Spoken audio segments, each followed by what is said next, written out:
H-Town, what's up? You know what time it is? It's time for the best 120 minutes of your day. The Chop Shop, the nation's #1 urban sports talk show, and also your midday sports happy hour. Yours truly, Robert Hatter, alongside Jim Hicks, sometimes Chris Walker, coming to you live from Houston, Texas. But we broadcast all over the world via Facebook Live and YouTube Live. And today is actually Thursday, but we call it our baby Friday because the Chop Shop is not aired on Friday. And so we celebrate Friday on Thursday. So it's our baby Friday. And know if you can see behind me, NBA draft 2022 starts tonight. A lot of lives are going to be changed. Before I talk about that, let me shout out to my starting five. They are the first 5 people that sign up to the Chop Shop feed via Facebook or YouTube. And today, those people are Daryl Anderson, Thaddeus Moody, Chris Charles, Joe Baldridge, and Derek Johnson. And the 6th man is Jeremy Davis. But I also got a chance to look at my Facebook, at my personal one. And I saw, oh, my sister's watching. Wow. Then I saw Eddie, Tony Hardiman, Marcus Carroll. I saw you in there, man, up there at the top. Cause Marcus Carroll, what I be doing, on the actual TV feed, the feed that comes out to the world, they have me a list of names that come up, and maybe they don't get them right all the time. So I want to recognize these people on this side also. But my sister is watching the show today. The one that I told y'all that refused to go into a summer basketball for watch her little great nephew play. She said, "I'm not giving them people no. I got the money, and I ain't getting them no $15 to go in there and play." So she refused. She one of the ones that said, "Hey man, that's the only way y'all gonna figure this thing out or stop it."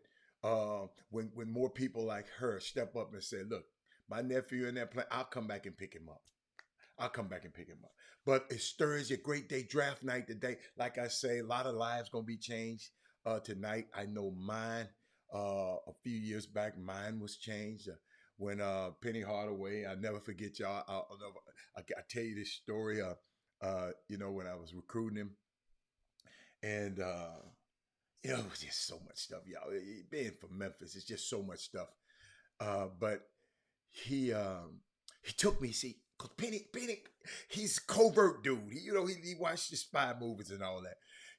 We went way out somewhere. Like, wasn't nobody outside but us. You know what I'm saying? Well, couldn't nobody hear it. Couldn't nobody bug us or whatever. And he said, "Man, look here, man." He said, "I'm thinking about going to the league." I'll never forget this. He said, "But if I do, I'm going to need you to guide my career." Y'all got to realize, had never had an NBA player say that. The year before, we had Terrell Buckley. Go look him up. Was the number 4 pick in the NFL draft. But this was our first NBA player. But we had been doing deals for people anyway, so we knew the industry. But this young man, I mean, if y'all knew the opposition that I had to get this guy, I'm writing it in a book because I'm not gonna give it to y'all over these free airways. Y'all gonna have to buy that book to get it. But it was a whole lot of stuff that was going on. Hey Pam, uh, uh, Pam from Memphis, she remember, but it changed my life, and a lot of young kids life's gonna change tonight. Um, some kids who get drafted, some kids who don't get drafted, their lives gonna change tonight. But but it reminded me of something. I, my first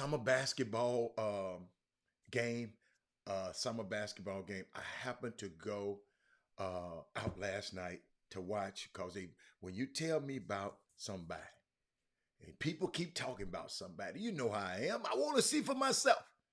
You know how some of y'all just take, well, Robert Reiser say he can hoop. Robert Hatter just don't listen to what Robert Reiser say he can hoop. Robert Hatter want to put his eyes on him because if I say a player can play, my reputation on the line. I can't go by what Robert Reiser said. I can't let Robert Reiser say, "Hey, Robert, this guy's good." So I went out and saw the kids last night. I went out and saw the young fella Nas Price, the little kid from that's going to Seven Lakes. Okay, last night in Jimmy's tune up.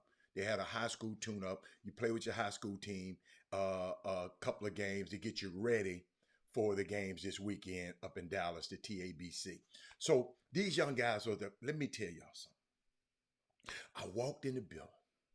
I was looking for him. I was nervous. He was late because he wasn't there. I said, "Where is he at? He's not in the he's not in the line. He's not laying." I'm saying, "Whoa! I came 40 miles to see him play, and he wasn't there."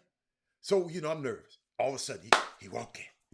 I know it ain't his fault. He 13, 12, 14 years old. He didn't drive the car. Somebody had him late. It wasn't his damn fault. And he came in there, y'all. And let me tell you something. Yes, I got a new nephew. Y'all can hate on me. Y'all can get mad. Y'all can be. This little dude here, as good as Jimmy advertised yesterday, he is that good. He is fearless. Fearless. And I sit and saw this little boy, and what I want, and I want what I want from y'all out here, really, I really want. Leave this damn kid alone. Yes, I'm talking about him today, but I'm not finna go interfere in his life and interfere and try to be his workout guy and try. Do me a favor. Let him grow up. Let him play. Leave him the hell alone. Okay? Let's make sure he's mentally prepared. And I hope his parents or his friends or parents are watching. Make sure he's surrounded by people who can just let him be a little boy. I know it's a business, but just let him be a little boy right now. I mean, just and that's my thing is y'all leave him alone. Don't be no static in his ear. That's what's wrong with a lot of our players now. It's a lot of static. That's what's wrong with Kyrie Irving. It's a lot of static. Static. Y'all know what static is? You remember when you tried to turn that radio on, you tried to get the 102 and couldn't get it, that static, you couldn't hear it. Leave that baby alone. Leave these young guys in 26 alone. I don't want them to grow up with the lies that a lot of these people been telling these kids and the parents be mad. Y'all know that message. Y'all know I got on here and read this email yesterday from a parent that I've talked to before. He did me. Let me tell you something I love about him. You know, y'all think I was getting on him last night, but I was really talking to everybody in this community. Because y'all remember, I said, if this basketball community is so bad, and it's from y'all, because y'all telling me, Robert, it's this, it's this, it's it. I said, well, guess what? Let it burn down. When stuff burns down, you can build up a better house. Sometimes we don't need the water. Let that burn. Sometimes we got to let certain things burn down. I'm not saying stop playing summer basketball. I'm saying this structure that you know, these people who gonna get in this little bitty boy's head, fighting from grown ass men fighting over this boy's affection. It's gonna mess the little boy's head up. I can see it coming a mile away. I just watched the game, and if I say he good, he pretty damn good. We want to nourish him so he'll be able to come back and do something in this community that made him thrive. It's no coincidence the guys that played in the league, they lead his community, they're going to come back because the community, the basketball community has did something so crazy. These guys don't want to come back to help it. They don't even want to come back to the pro-am. A pro-am can help them, and they won't even come back to that because, listen, y'all, stay out the way. When I saw this young man last night, and I heard it's a couple of more of them out there that's going to be pretty good. Parents, don't think you know it all of these kids. We should be nourishing our gifts in our community. Instead of, oh, he ain't working out with me. I'm going to talk negative about him.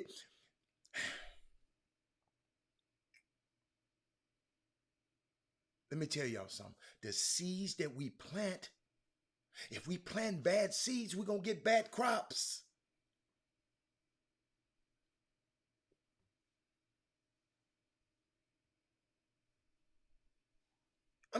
It's just me. 30 years in this business, I've seen it, y'all. I done forgot more than most of these clowns know. And they think they know more than me. And I just sit back and say, okay. But let's limit the static. Ladies and gentlemen, quit being a group. Yes, quit being a group and raise your own. Become the static in these guys' ears have increased. You telling them this. He telling them this. Jameson Marshall telling them this. Ken Lofton telling them this. Pam Hale telling the kid this. Robert Risen telling the kid this. Everybody, how the kids don't process all of that. Corey Henderson, Brandon Nickerson, they're young. Simeon Sims. This young man is going to this draft now. You know what they said about 30 years ago? That's when the parents start saying, leave my child alone. I discipline my own child. I don't leave my child alone.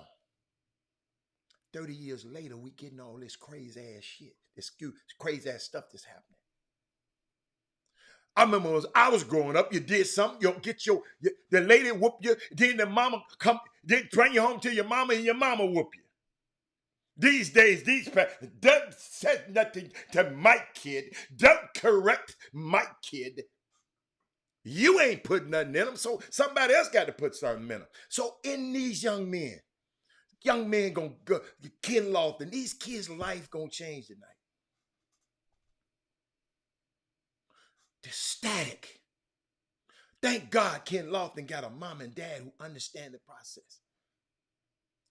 And the greatest part of any of this, y'all, being able to listen. Not just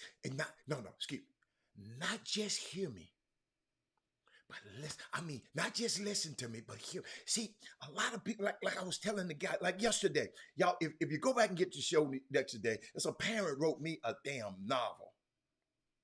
But all he was saying is, Mr. Hatter, I'm fed up.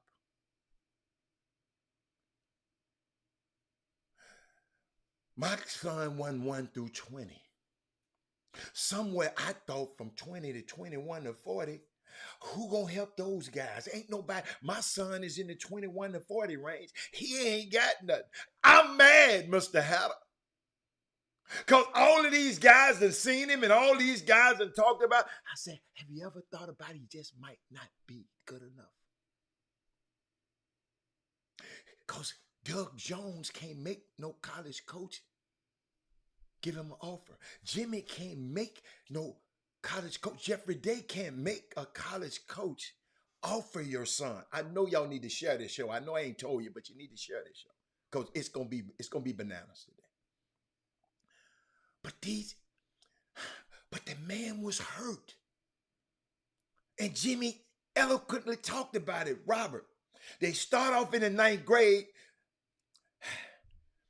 Y'all see why I'm talking about this? Because the little kid I saw last night, he's going into the 9th grade. I'm doing this by design. He start off in the 9th grade, and the parents get to listen to all these people with all these damn agendas. Oh, you play over here, you play over here. I ain't gonna rank you. You play over here, I ain't gonna rank you. Shut up. All of y'all need to just shut up, like Draymond Green said the other day. Just shut up. Get out the way.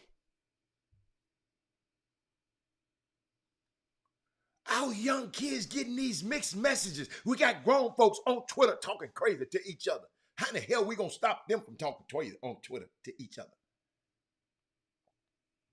You feel me? I just wish most of the people, Moses Mays, do me a favor. You giving me a message telling me come by your office today so we can plan an event. It's not text me. Don't put that on my damn screen. Who else we got on this screen? But do y'all understand that? Cedric Howard, now I'm looking at y'all. Man, shut up. Half y'all don't know what the hell y'all talking about it. You Twitter people, shut up. Get out the way. It's hard, parents, to keep these kids grounded. When they listen, what would Jimmy always say? Somebody's influencing them.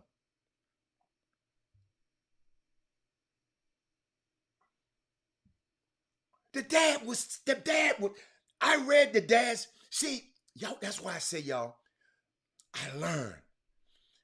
Twitter, texting, man, watch how you comprehend what people say to you on a text. Because it might sound different than it is what they're trying to say.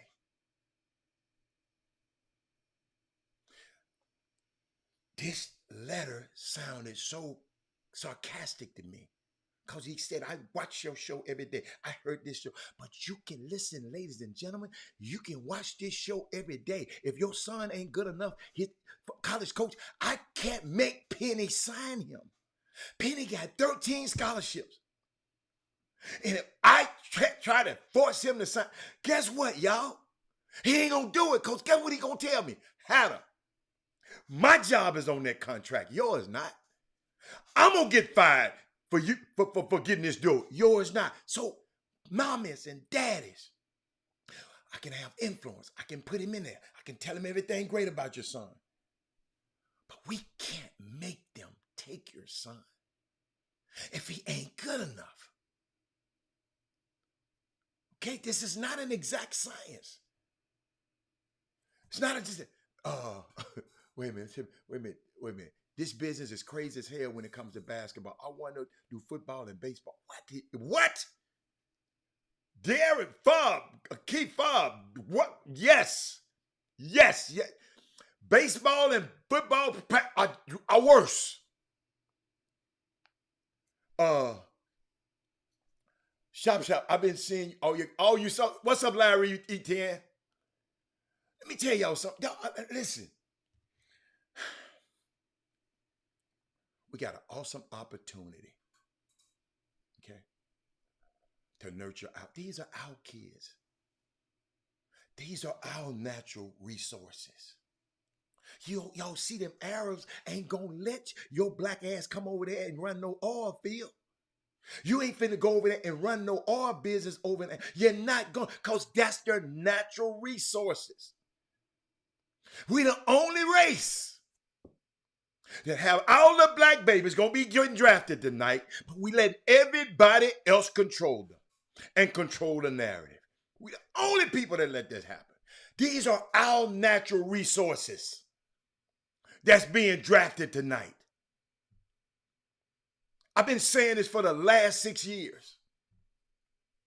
These are our natural resources. Who's in the gym last night? Doug Jones, Jimmy Hicks, what's it called him? Jeffrey Day, John Lucas supporting these young kids last night in the gym.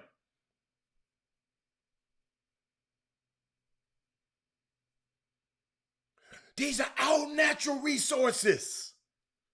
But then we come later and let other people come and usurp them. They don't even come back to the community and give back. Because ain't nobody put in them the value of community.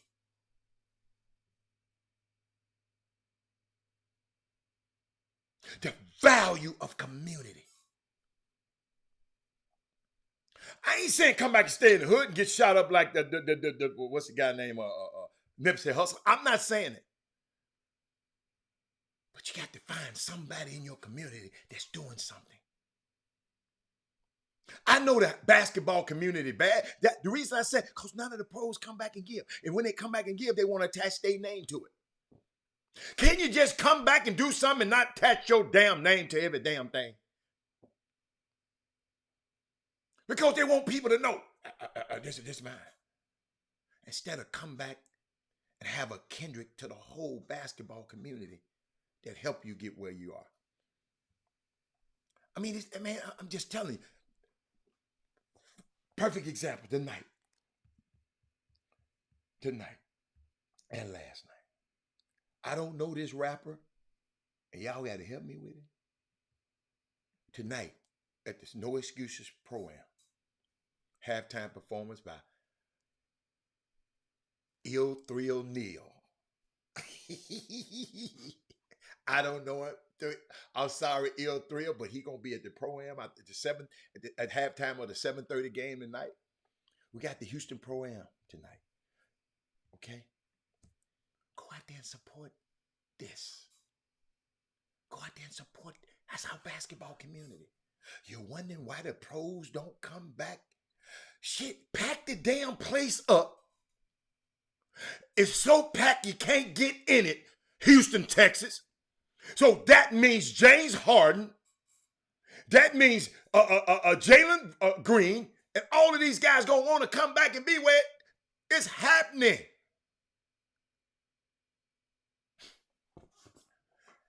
It don't cost y'all nothing but your time. And your time is very valuable. Share the show, by the way. Do y'all understand what I'm trill, whatever y'all call it? I don't know. I got time for that. I'm not from the Trillville. I'm from Memphisville. The most beautiful, what that man said about, hold up. Melvin, dude, hold on, I got something for you. Hold on, I got something for you. I'm going to show you where I'm from. Hold up. Pam, hold up, Pam. This for Pam. All my people from Memphis. Wait, hold up. Let me see. That guy, have a guy. Yeah. You know. I don't know nothing about no trip. Hold up. It's Memphis. Nothing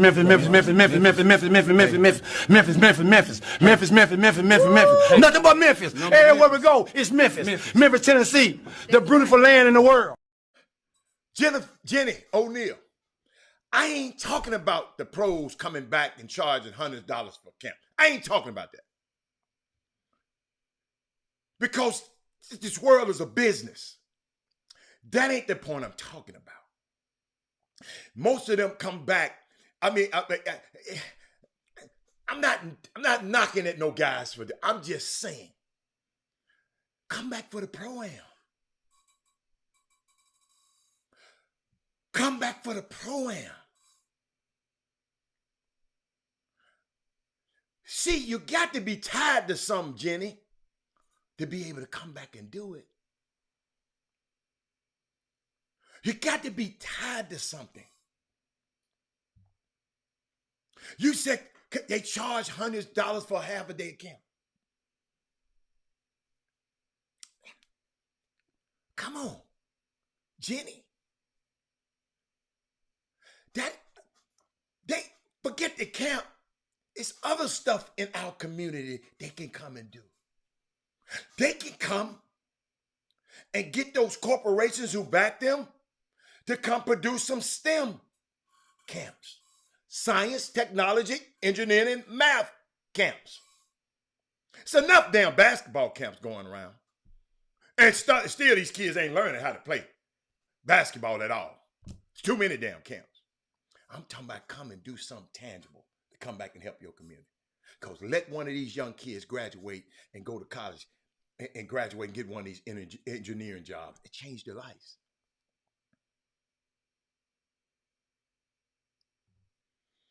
We got this come in. We waiting on anybody ever watch Field of Dreams? The man was walking around talking about, I'm gonna build a stadium. He built a stadium about to go bankrupt in his backyard. It's to knock all his corn crops out the way to build a stadium. And he said, if I build it, they'll come. We got a pro-am in this city that's ran by some great people. And our young pros who done went off, I ain't seen not all of them. Some of them come back. Come back. Don't even play. Just come back and show up.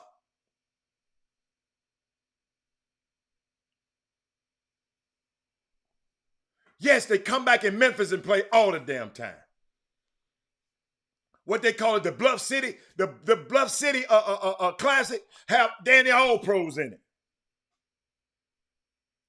Because those guys are tied to their community.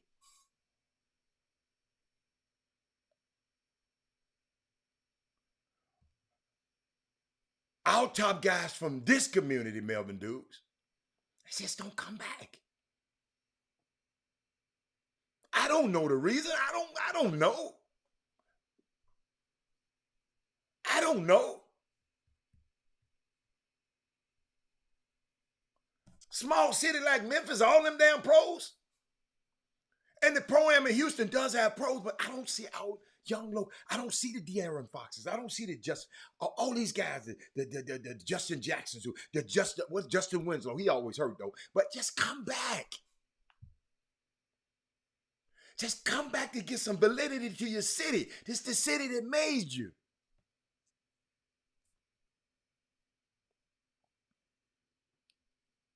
What the boy said? Long Beach is the city that made me. Death Row is the label that pays me. This is the city that made you.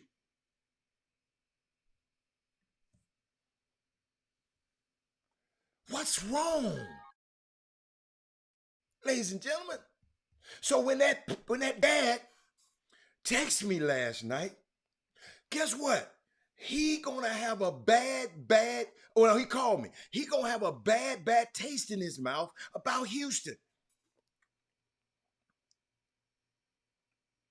Because his son, 6'4", was the district MVP, whatever, first team all district. Playing Houston, Texas. He still didn't get a Division I scholarship.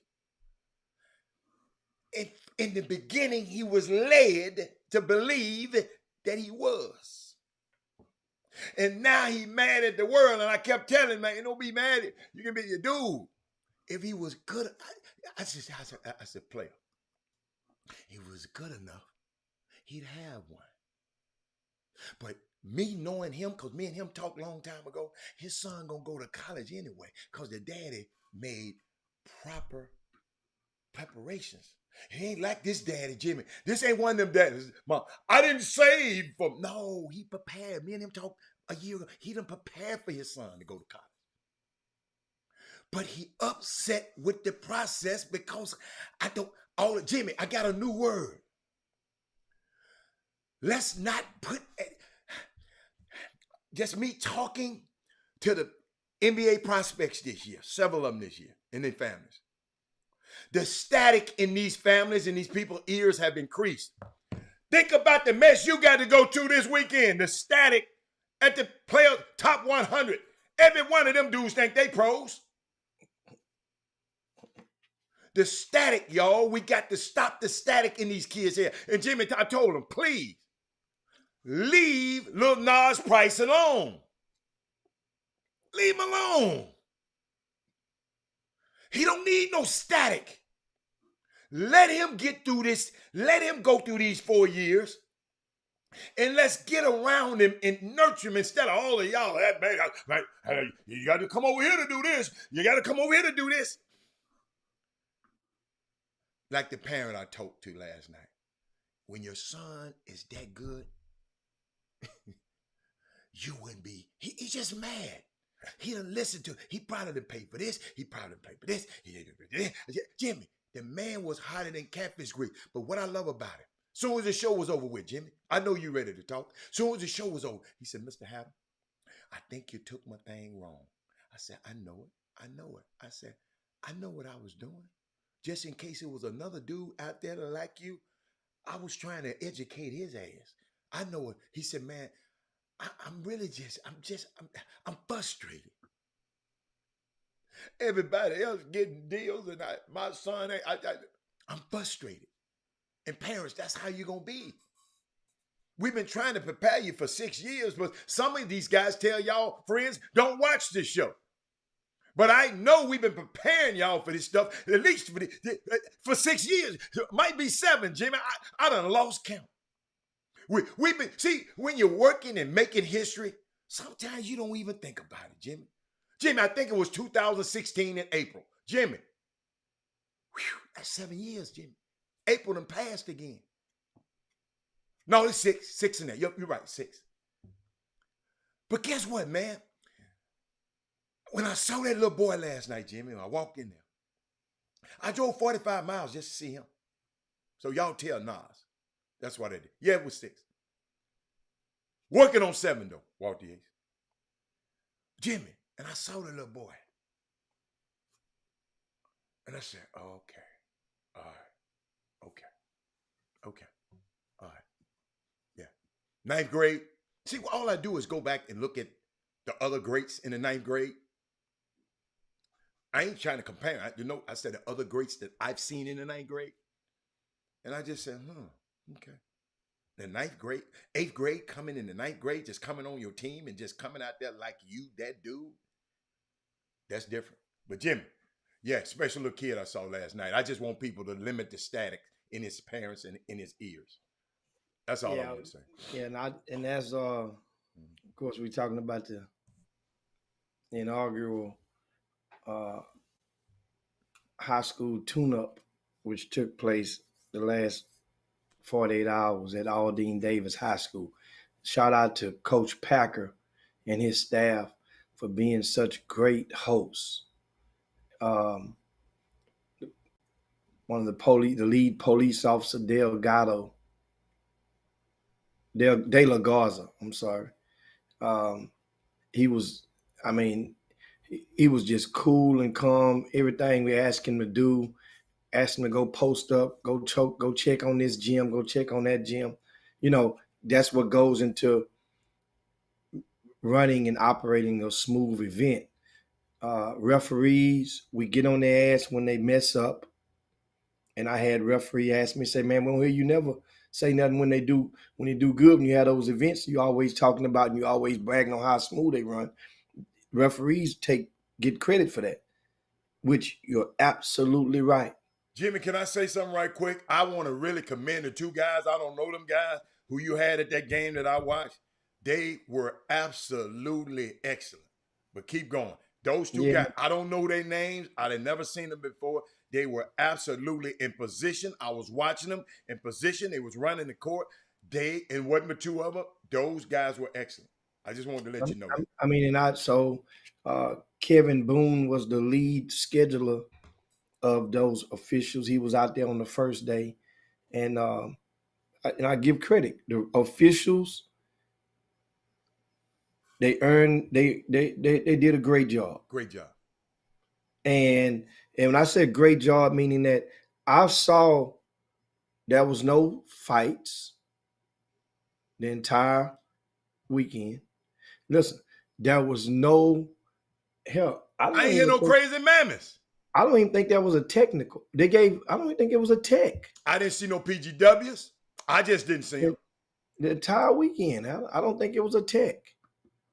And that goes credit to, because guess what? It could be a situation where people don't get it twisted. People who were heckling referees, but it's their response sometimes is what can ignite or spark something. And then there's kids, I've seen kids go off, and then the referee can send them over the edge, or in a situation like this, it's a non-scholastic high school setting. So it's not a referee camp. This was an opportunity. I saw one referee one time how the kid was going, and the referee called the kid, look here, man, come here. Both of y'all coming. He didn't say go sit down. He didn't say tech. Listen, calm down. Y'all play basketball. So he's teaching, as probably a former basketball player himself, those young players on how to do that. Listen, you did it first. Stop it. And they kept playing ball. They ain't getting no. Those are things, because if it keep going, then the mama or the dad in the stands gonna say, they know him. He done it first. Get him. Then you heard them parents sometimes. If he hit you again, do what you got to do then. And then that's what starts everything off. I just want to shout out to the two teams I saw. I briefly saw some other teams, but the game I really watched, I saw Barbers Hill versus Seven Lakes. And those young men, they competed. They just played and competed in the game.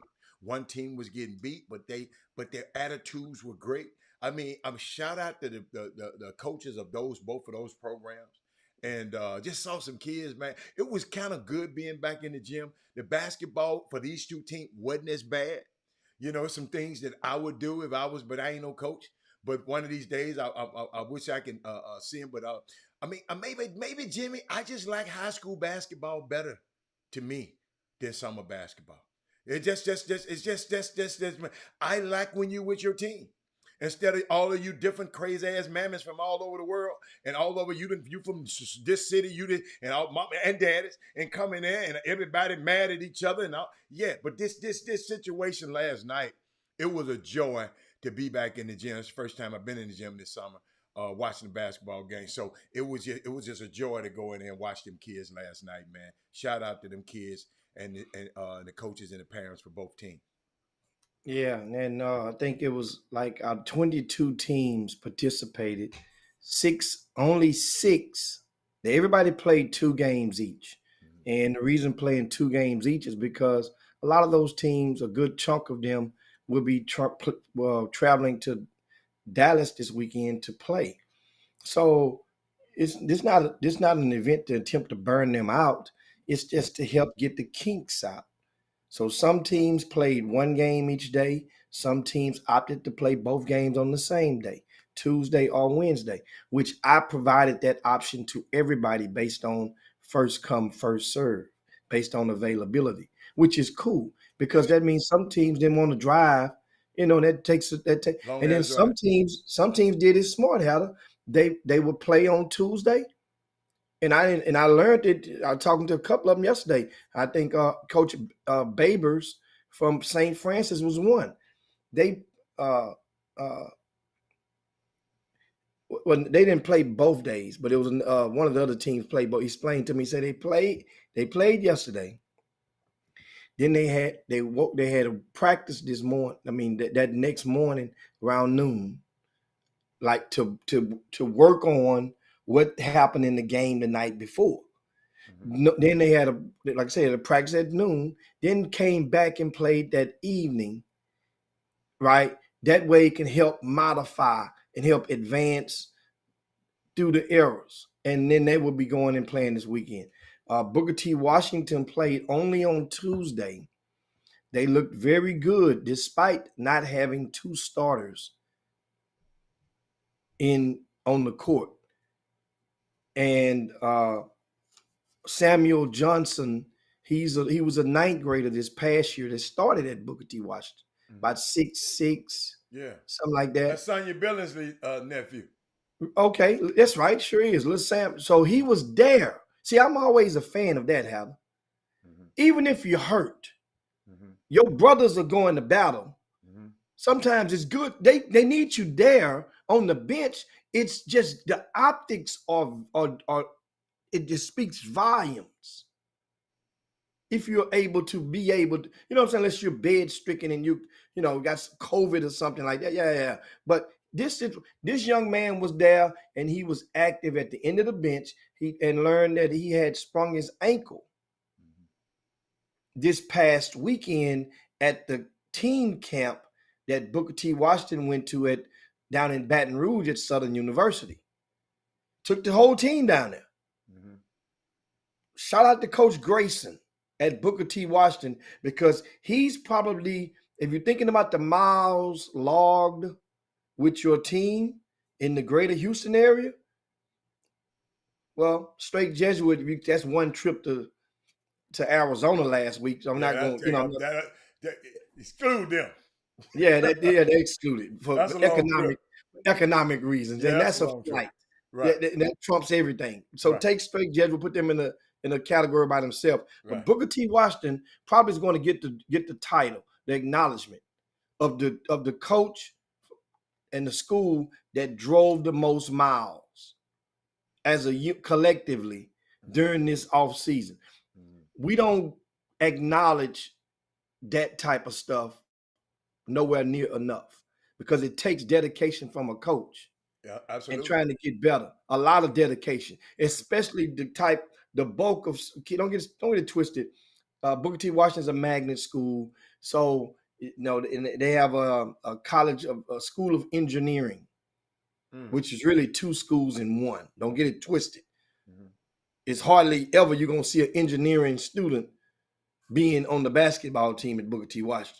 You got to be on some other stuff. Jimmy, don't say that. Don't say that. Don't speak that. Just said we're hoping to have one. We're hoping to have some soon.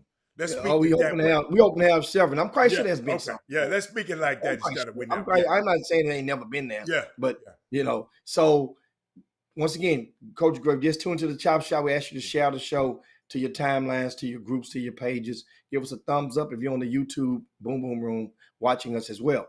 Well, I was mentioning Coach Grayson at Booker T. Washington. And Bobby Benjamin, shout out Woodlands Christian, went to Arizona as well. We didn't get one single update from Woodlands Christian. And then I seen, think about this like this, like Gary mentioned earlier, it's hard to get a lot of props in Houston. Well, hell, it's easy to give an update. Yeah. See, give us an update. I'm so firm on that is because of this. For a lot of you guys that are young may not understand. Jimmy, can I bring a guest in? He's just in the green room because I know you're gonna talk. But just finish the thing. But Chris Walker's in the building. Now you can keep talking. We don't have to introduce him because I introduced him at Jimmy. No. In the introductions, guess what I say, Chris? Now, Robert Hatter, joined by Jim Hicks, and sometime Chris Walker. That's how I introduce us every day. So they've been prepared for you. But finish, Jimmy. I want to hear this. And see, Mark, I'm gonna toss it to you in this second. I was in the middle of giving credit to talking about the keeping us posted. Well, that was a time before social media.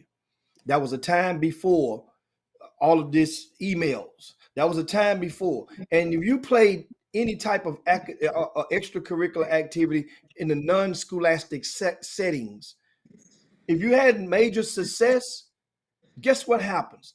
The Houston Chronicle, that was two newspapers, or the Houston Post, depending on what area you grew up in, they would acknowledge you if you won a championship or you did something great out of state. But how would they know to do it? See, that's the aha. Somebody have to inform them. Simple. At the end of every basketball game, if you scored 10 points or more, it was automatic. You getting your name in the paper. And that was a valuable incentive for a varsity basketball player. You go and you do it, and you get 10 points. You know your name getting in the paper. Yes, sir. Yes, That's sir. all you live for. I mean, Haddon And didn't know guess what anything about happened? that. Haddon never saw it, but he never knows about. But you're right though. Hey Jimmy, you're right. That was the thing. When I was at Milby High School, I realized very quickly, man, if I want my name in the paper, I got to score 10 points. Period. Right, right, right, And Period. and, right. and and and so now people get in this brand new society. Their parents see it goes downhill. The coach can keep you updated. Hmm. The assistant coach can keep you updated. Hmm. A parent, But them pans be kind of fudging a little bit, Jimmy.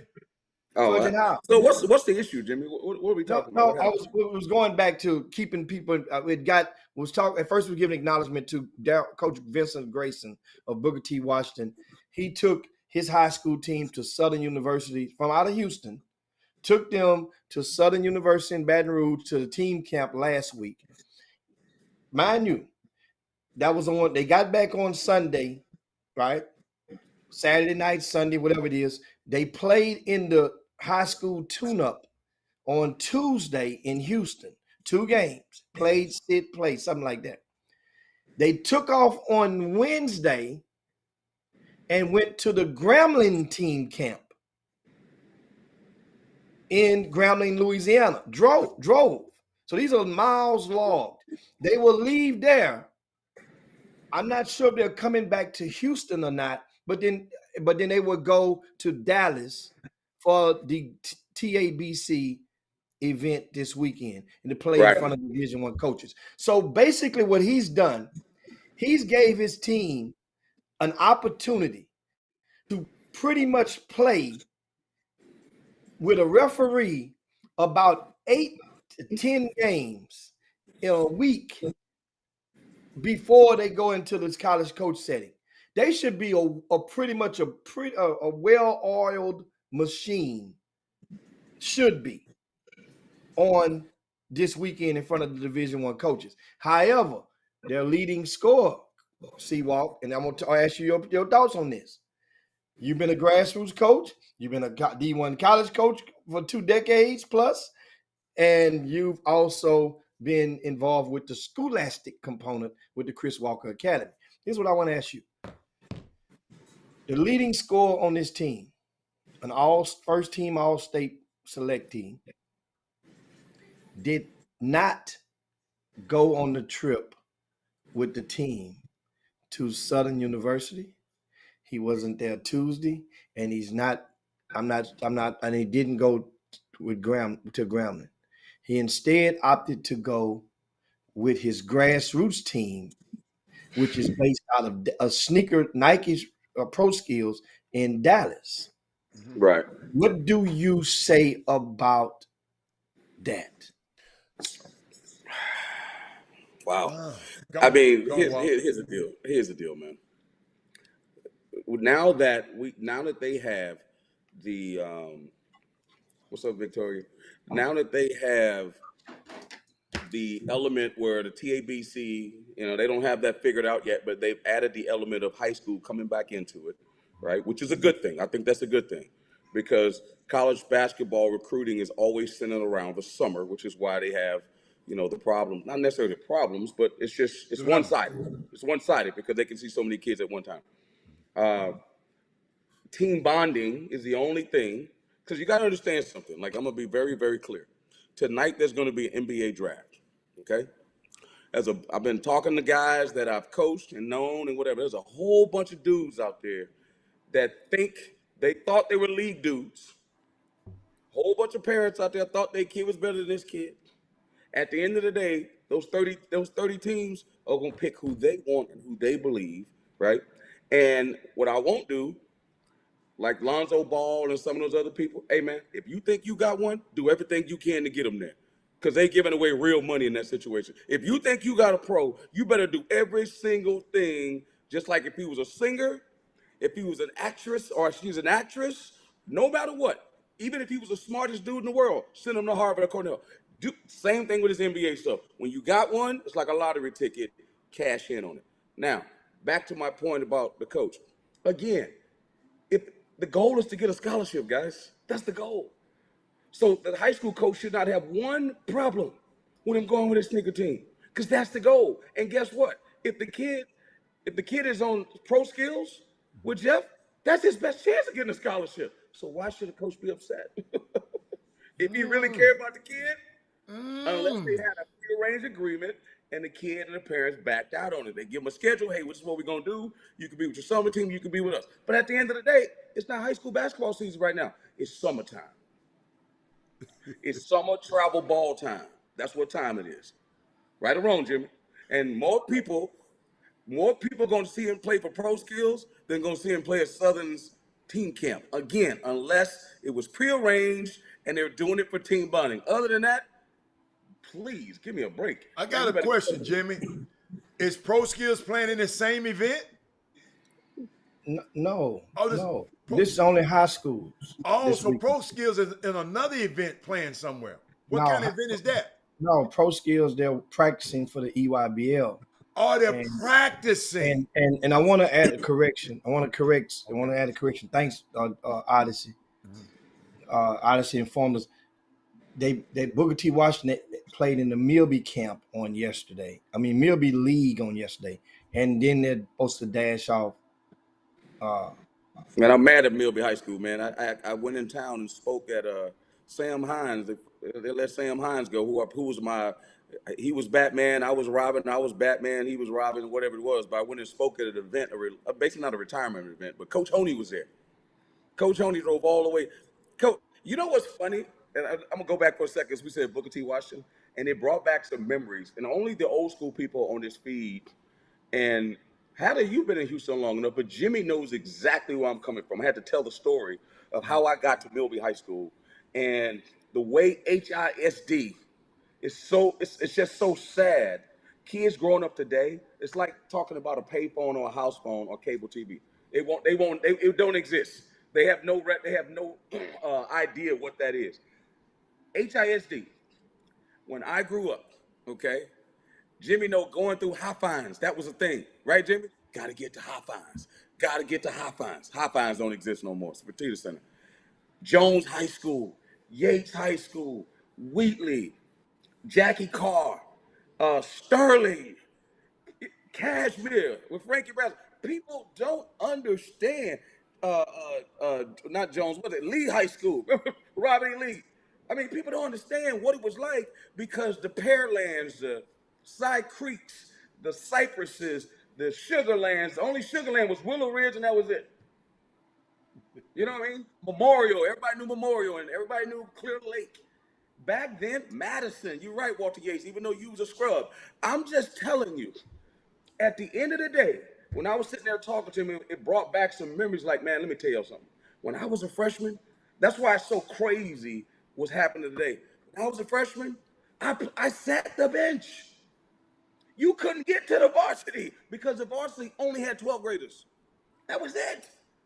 You a ninth grade dude. And I'm talking about Milby probably, people will dispute this, and probably put more Division I players in high school than any state, any high school in the whole state. I don't care what anyone says. So what I'm saying is, you you wasn't say what playing. now? Hold on, hold on. You Milby say High what? I School. knew he was gonna Milby say High something. School. Did what? Milby High School has put Did more what? kids in college than any high school in the city of Houston and probably the state of Texas. Put something on it. Put something on it. Chris, And how about Chris, this? We ain't Chris, had a Chris, Chris, name Chris. one. Name a When you school. say when you say Name a school. college, when you say Name a college, school. what level of college are you talking Division about? One. Division One. Okay. First of all, from what period of what era do you want to measure from? Because I already did an article and I did the study on that. I did an Name the article on that school. about Name the in the school. Name the magazine. school. Who's the school that's got more Division One players than Milby? The article in the magazine was Name the only school. listen, was only from 2000 Nah, we gotta do before on that the because what? I So I'm wasn't even asking there you in what 2000. I'm asking you what I mean. I'm Yeah. saying it was a revolution of basketball that transpired after Y2K. So that's why that's a great measurement. So that's the measuring stick I use. Yeah, Was yeah, no. 2000 If on up. you do, So if you do I from know Rob Williams, before. if you go back to Rob Williams, you can add to 2000, because Milby took a major dip when everything went sideways. You already know what happened with HISD and how the kids moved out. Coach Hunt after Duffer left, won the state championship. By the way, 39-0. Put that plug out there, Milby Buffaloes. Were they the last team to go be undefeated, win state? Did somebody else win state? Undefeated. It was PB, wasn't it? Was PB undefeated? Duncanville? They Was wasn't he? undefeated. Oh, okay. The Milby was, by the way. But anyway, the Buffaloes were. But all I'm saying is if you go from Rob Williams, right, up to 2000, You dude. So you really think you put more dudes in college? Think about what you're saying. name a school. Wheatley. Not division. They don't have the more Division I players. No way. I said Rob Williams. Hey, dude, that was a time Wheatley wasn't putting nobody in school, bro. You out of your mind. I'm Okay, telling that you. was a time that Milby era, was. That was okay. How many was that Division era. ones? How many Division ones Milby's had in the past 12 years? I got you. I'm gonna concede that. But I'm saying That's a from Rob larger Williams that's a to larger 2000, gap than Wheatley has had. Wheatley has had the biggest gap of all, bro. Wheatley has not had a 12-year gap without a Division I player. Jimmy, do the math. Do the math. Don't count 2000. Go from Rob Williams 79 or 77 or 78 to 2000, and then see what you come up with. You're gonna be like, wow. No, it's your school. I want you to go pull a number up. I'll do it, and I'll gladly do Wheatley's because. So you have more Division Ones than Yates? When I was in high school, other than Eddie Combo, I don't even know if anybody had another Division I player. Oh man, stop. Oh, who? Name them. Name them. Name them. Combo, name them. Dude, Combo was a two-sport star as well. Most guys was two-sport stars. Combo, I'm talking about basketball. I'm not talking about other sports. I'm talking about basketball. We're talking about this is basketball. Come on, man. Once again, get your homework together. I and said go basketball. find out how many you have, and then once you get your list together, and then it'll be really relatively simple. It's going to be very, very simple because I'm telling you, it doesn't exist. Because when I was in high school, once again, we throw Yates in the equation. Okay, well, who even when I was in high school, who in Division I from Yates? When you went to in 89, Darryl Williams, MacD, Darryl Williams, who was it? They went to JUCO first. I got a better one for you. When David McDaniel went to Angelina College. Him and along with that's not Division I. So what I'm saying is, you mentioned his name. Division I. You guys are trying. I'm not counting. I'm being very specific. I didn't say Division II, junior college. I said D1 players. Listen, once again, we get you on the record. What range of time span are you counting from? Rob Williams in 2000. What did I just told you? So Rob Williams in 78 to 2000. Yes, let's do that. So you're gonna cut off. So you're gonna say you're gonna pick it where you want. So you're gonna say if you're going to 78, then why wouldn't you go to 1970? Jim, you just said 2000 to 2022. That's what you did. But I gave a definition as to why I picked that number, Chris. You ain't giving it. Why would you pick a year that's favorable to a player that's gonna give you one to the good or two or three to the good? Because Rob Williams, it wasn't just Rob Williams. You had Juice Williams came out with Rob Williams at Milby. So that's two. So why would you pick that? 1,000 of them. We had 1,000 of them. What I'm saying though, why would you pick that year? Why not go 1980? Why not go 1980 then? Okay, fine. Why you pick 78? You didn't have 1980. I'm talking about when Milby was relevant. I give you 20 years. Think about this. So you coming out the gate with Yates? Yates had five. Yates had 5 in 82, in 83. Okay, and they can have them 5, and that was about it. So what I'm saying is, let me hear you on this. Let me hit you on this. All I'm saying is 2000 when the whole high school thing started going south, bro. When Milby and all that stuff started, then HISD went south. I'm not just counting. I'm counting all of HISD, other than Yates, because Greg's done a great job. Other than Yates, all of HISD. It's not just Milby. Look at Madison. I mean, Madison was a powerhouse, but how many guys went Division I out of Madison? How many can you name? I'm just telling you. I can name about in the 80s. In the 80s, how many can you name in the 80s? I'm talking about the 80s. Okay, the 90s. Tony Gatlin went to TSU. Ivan went to Baylor off that team in 85 that was undefeated. Don Gay went to Tech. Sean Gay went to Texas Tech. That's 3. One of them went to HBU off that team. And I'm quite sure by Walter Yates being a Madison high school. Walter Yates went to daycare center. That's what school he went to, because he didn't play. He was holding the towels and stuff. Here's my point. My only point to you guys: I'm just telling you, I'm gonna run through the list at Milby, from Sean Langelier to Tim Moore to it goes on and on Okay, and okay, on. Okay. Come on, keep going. I'm writing them down. I'm Watch not this talking about right the here. studs, Watch this, Alton Adam. Ford. Watch I'm this, not talking Adam. about the Watch this. studs. I'm Watch not how talking this list. Watch how this list start thinning out around about 10. Watch this. Come on. Come on. 10. That's Watch not this. true. Carlos, Come on. Eric, Hold on. Hold on. Carlos Start over. Sanders. I mean, no. Hold on. First of all, that's a media trick. You're not gonna get me like that. That's not what we're talking about. My point is, you know what I'm gonna do? Hey man, I'm this dude, hold on, you've been hold on. sitting a lot of these people like this. Come on, let's write them down. Come on, I'm let's gonna write them send you down. my list.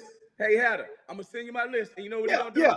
He's gonna start rumbling, stumbling, and fumbling. Cause Cashmere ain't had none since the '60s, probably. No, that's not.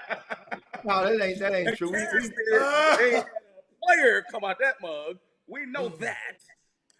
Dwayne, Cashmere, it's been a spurt. Dwayne Reed came out of Wheatley. Dwayne Reed And came out in 2006 from okay, Wheatley. good. Okay. Josh Gray, I brought out of Wheatley, but but I recruited him to Tech out of It Wheatley. don't matter too much.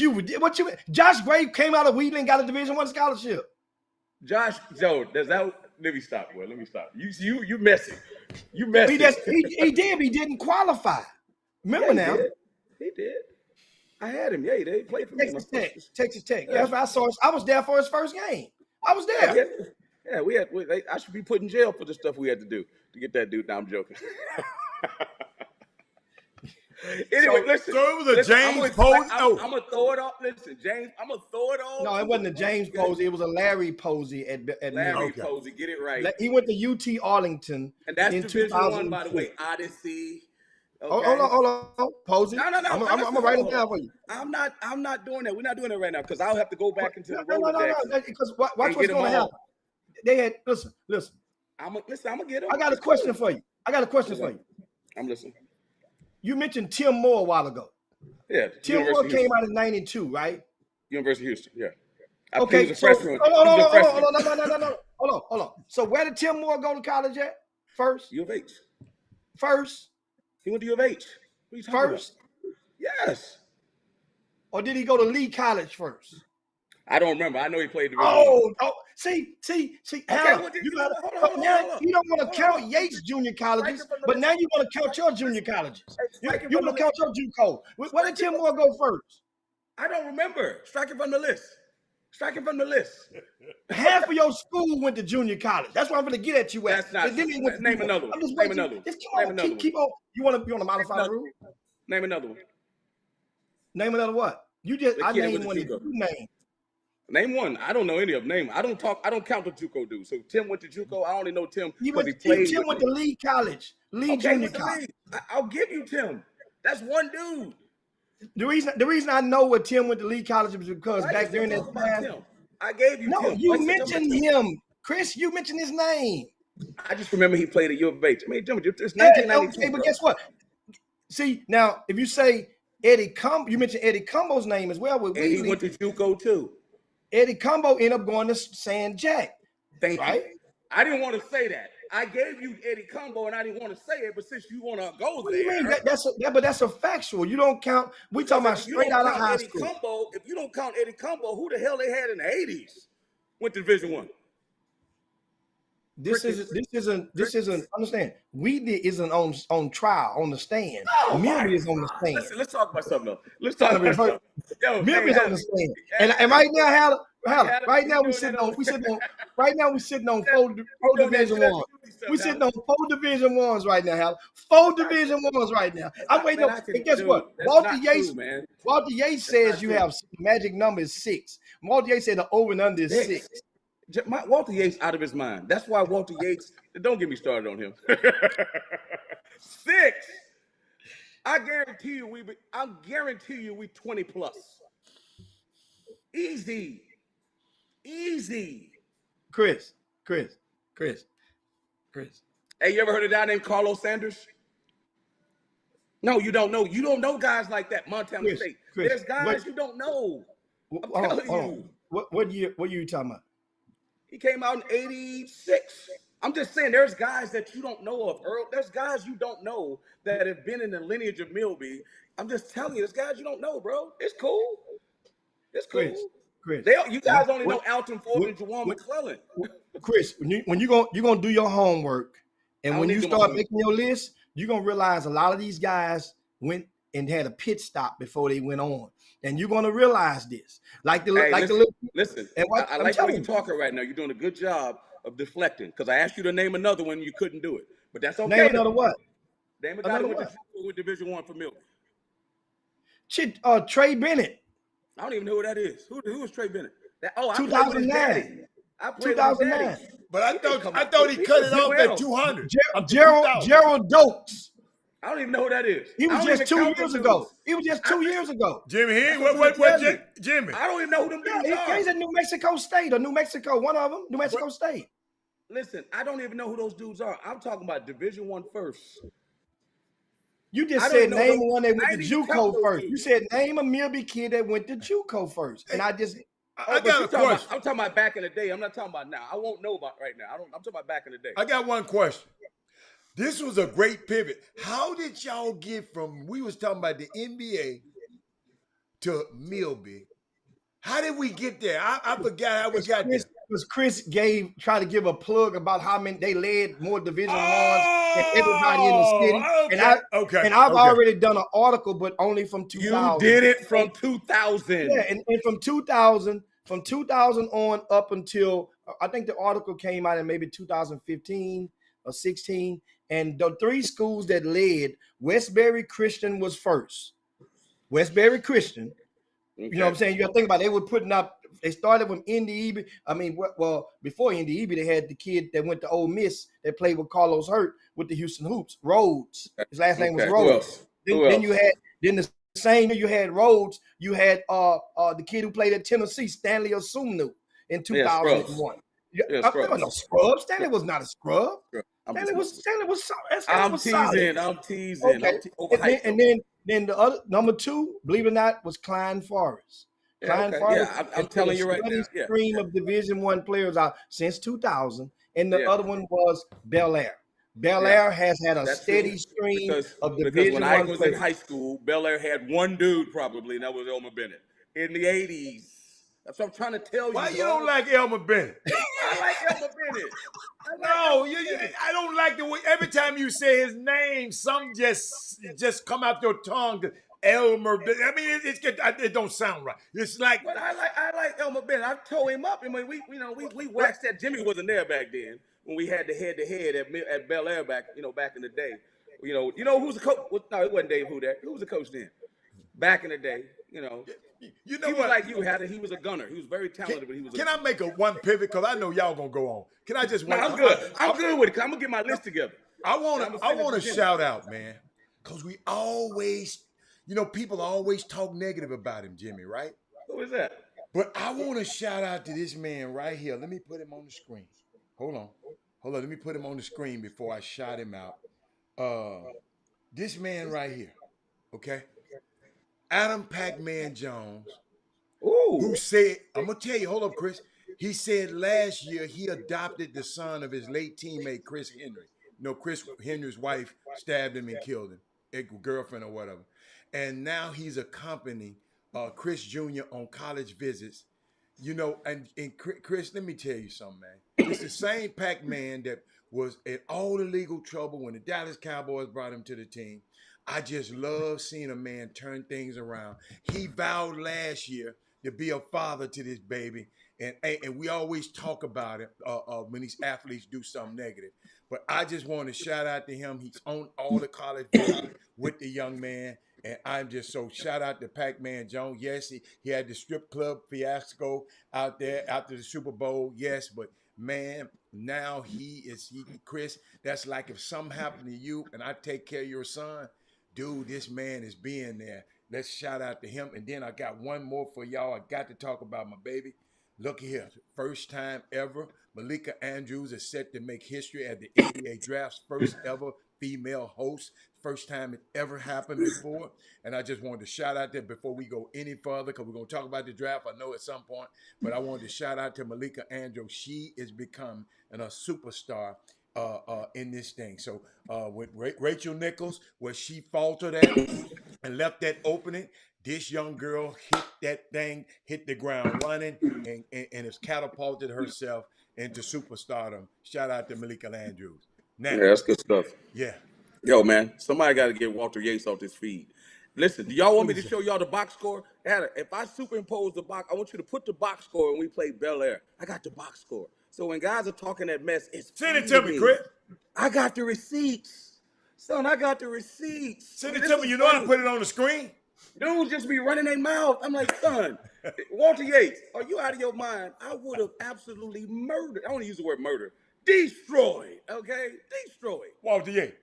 Yeah, come on. What is he talking about? Chris, is that insulting? It's insulting. That's like dudes talking about, man, I would have got with Mike, man. I would have got with Mike. Man, what are you talking I'm about? glad you said Mike I would have got with Mike. Man, and not that shut up, other man.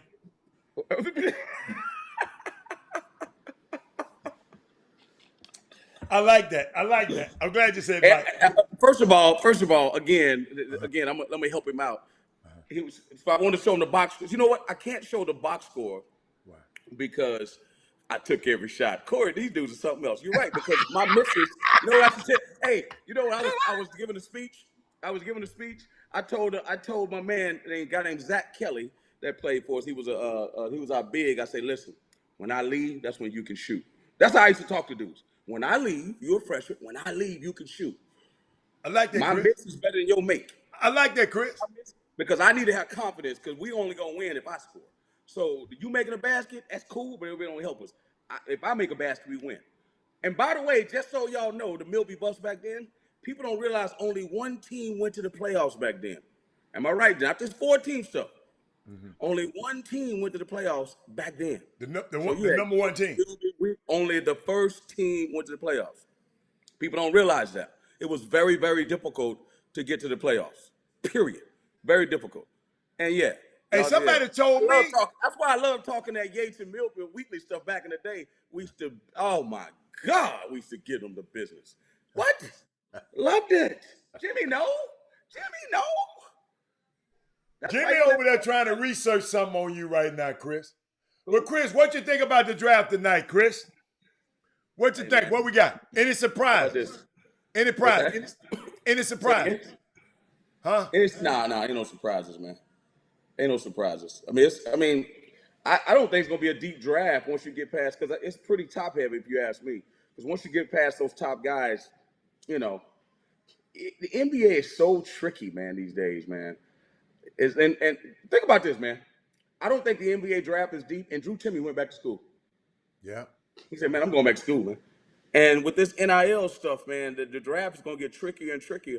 And you know what's funny, man? I'm just not crazy about the league right now. You know, wow. I think the players are great. I think you're they're good. You're not crazy about the league? Dude, I'm just telling you, like, it's some of these kids coming out, man. Oh, my God. Absolutely. I just don't know, man. Some of these dudes coming out, and especially as freshmen and stuff, I'm like, this dude ain't good enough. But they keep picking them. Picking them. What do you want me to tell you? They picking them. So if they picking them, they might as well come out. But some of these guys, I just don't see it. I'm like, okay, well, you guys think he's a elite guy. Guess what? That's your prerogative. Because guess what? I'm not mad at them. They still come out thinking they're bread. So the reason I said Orlando Magic, Jabari Smith, what you think about Jabari? Take him. Love him. Okay. Love him. He's a bona fide. He's a pro. Okay. He's a pro. He didn't need any high school. You know. That so Kevin Durant stuff, he's up on that. But okay. So what about Chet Holmgren? Absolutely. Hell yeah. Didn't need high school. Didn't need college. Well, he didn't? Nah. No, okay, sir. Third pick is Let me ask a question. If Chet Holmgren was from Croatia, what would we be saying? He would need it, bro. They'd be like, "Oh my God, he's the best player ever." I'm telling you. You know they saying about the kid from France next year, right?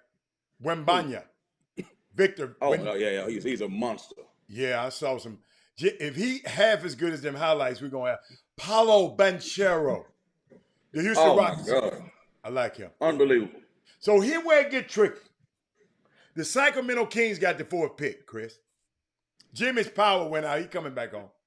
Power went out because he was talking that mess about Division One dudes. These dudes are crazy. Hey, yo, I already got my guy. I got my guy. My head coach is from Milby already on it already. We're gonna get that number right. Okay, get the I number got right. Coach Honey on it. Yeah, I got Coach Honey on it. Don't worry. So, Jaden Ivey. Oh, love him. Mama head coach at Notre Dame. No, yeah. You know what's so unique? Your boy's there. Who? Fox is there. Yeah, but listen. I mean, I don't. That's a place where good players go to die. Sacramento. Good point. The C-Web was there. They had Blotty C-Web. They had They Doug were Christie. balling then now. They had White Chocolate. Remember, they had White Yeah. Chocolate. White Chocolate. Right. They had Paige Stojakovic. By the way, we just did an event, Pangos Camp, my company, Accelerated Sports. Yes. Paige got a son. Nice. Stojakovic. Yes. Oh, that's right. He on the West. He's still working with the Sacramento. Nice. I don't know what his son can play, though. Okay. His son just like him. But anyway, though, at the Sacramento, man, you got to get out of there, man. I mean, I feel bad for Mike Brown. I'm glad he's a head coach again, but that place is just not working. So you know what I'm saying? So what about Keegan Murray? Did you ever see him play at Iowa? I liked him. Man, I'm about to send you something right now. Hold on. Yeah, Send it to Keegan Murray, I love him. Think about Keegan Murray. He's one of those guys that played his way into the draft. Like he wasn't like well thought of. He or Johnny Davis from Wisconsin. Yes. They don't have the great body, but they can score. Dude, Keegan Murray, 6'10". Like people, they just don't understand the NBA, right? The dude is ridiculously long, and he comes from good stock because his daddy played. Do you know the story behind his father? No. His father came out the same time as the Fab Five. He was a big-time player out of Michigan. But because of the Fab Five, he didn't go to Michigan and went to Iowa. Wow, that's right. And then guess who came? And then had twins. And they went to Iowa. How crazy is that? Wow. That's what he got a twin brother. So the twin brother is not as good as him. That what you telling me? Twin brother's pretty dang good though. He'll probably be in the league too. He's just not right now. Keegan Murray, I mean, he was second leading scorer in the country or something like that. I mean, he was ridiculous. I mean, listen, man, everybody can't lead a team in scoring, but they were the highest scoring, one of the best scoring teams in the country, and they screwed me because I had them going to the Final Four, and they didn't go. But they were unbelievable shooting threes. You know, I mean, they were just, I mean, they scored almost 80 a game, led the Big Ten in scoring, one of the best offensive teams rated in the country, and I just thought they had a chance. They just not athletic enough, but they were pretty good though. Hold up, I got something I want to show the people, Chris. Hold up. What's that? I got something I want to show my people. I hope it's popping up on the screen soon. Let me see that. Yeah, there we go. Oh, look at that! Hey, look at Walt. Hey, Walt Yates. Forget everything you talk about. Walt, look at Walt, man. Wow. Look at that. Corey Henderson. Yeah, boy. Where your put your stuff on, baby. You ain't got nothing like that up there. Look at Walter Yates. Look at that. That's back in the day. And tell me who won the game. I don't want to send that other part because I can send that too. You know, I can send so was it 88 to 87? I can send it 24 and 10. I can send that if you want, because I play with a team. We play with a team. That's why we were good. He was a one-man show. That's all good. You know what I'm saying? Wow. That's back in the day, baby. Look at Walt. Come on. Hey, y'all. All bets off. Walter Yates, Corey Henderson, all bets off. Walk had receipts. Hey, when you come with receipts like that, then I got to go. I got the box score too now. Don't get it twisted. Oh my goodness. Hold on. I mean, I just happened to get all this stuff back in the day. Oh wow. Hey, but I got another one for you. Benedict Matherin. I like him. Benedict Matherin, the kid out of yeah, I like him. I like him. Oh, okay. I like him. I don't love him. I like him. I mean, he played on a great team, you know. That's all. Yeah, I mean, he's a good player. I mean, let me tell you something, man. It's all about where these dudes go to school. You know what I'm saying? What you said? Where these guys go to school? Hold on a second. Okay. It's all about where these guys, go to college. You know what I'm saying? I mean, and I'm sorry, where they get picked in the league. I'm up here like sending you stuff, Hatter, so we can laugh about it. Okay. Let these people, because they gotta let these people know, man. They need receipts to make them understand when we be talking, what we talking about. You know what I mean? Because they don't understand, man. I'm telling you, man, back in the day, HISD, oh my God, that's the saddest part of the existence of driving in Houston. Is you have to think about this, Hatter. East High School in Memphis. Yeah. Tell people about Hillcrest. I mean, is it Hillcrest? Like, tell about some of the powerhouses. We had, And then guess what happened? and And guess that's what what happened? suburb. Suburbs. These charter schools. They leave school and go somewhere else, and the history is gone. How to tell everybody who was your favorite player growing up? They don't even know. My favorite? How to come on, Larry man. You need to Finch. hear it. Larry Thank Finch. you. Larry Finch. Yeah. Come on, man. He was my hero. He's He was my hero. legend. He went to He was a Melrose. legend. He went to Yes. Melrose. Melrose was a powerhouse. John Gunn. Yes. They had a Oh. James Bradley. All of these guys were potential pros. Yeah. And somebody talking about White Creek, Tennessee. What the hell are you talking about? But you're right. You're right. And you don't hear about Melrose no more. You don't hear about You don't Hamilton hear about no more. Melrose. I mean, Yeah. it killed. It just. I mean, some of those schools. I was watching the Magic. They call me Magic. Yeah, Andrew Turner was a bad dude. They call me Magic. It was a great thing. I mean, I'm trying to juxtapose the Magic thing with the show that came out. They actually got another one coming out. They got another one coming out. Genie Bus for the Lakers. Yeah, Not the it looks Lakers. like that's gonna be a good one because they covered all the way through Kobe and all that. Yeah. But damn, what was I about to say? Oh, Magic talked about how he was a kid growing up, and he was gonna go to that high school and then integrate. Then they bust him to the other school. He couldn't go. You know what I'm saying? And he ended up going to the school where they tried to integrate the school, and he ended up winning the state championship. First time they ever won a state championship, but he couldn't go to the African American school right down the street from his house.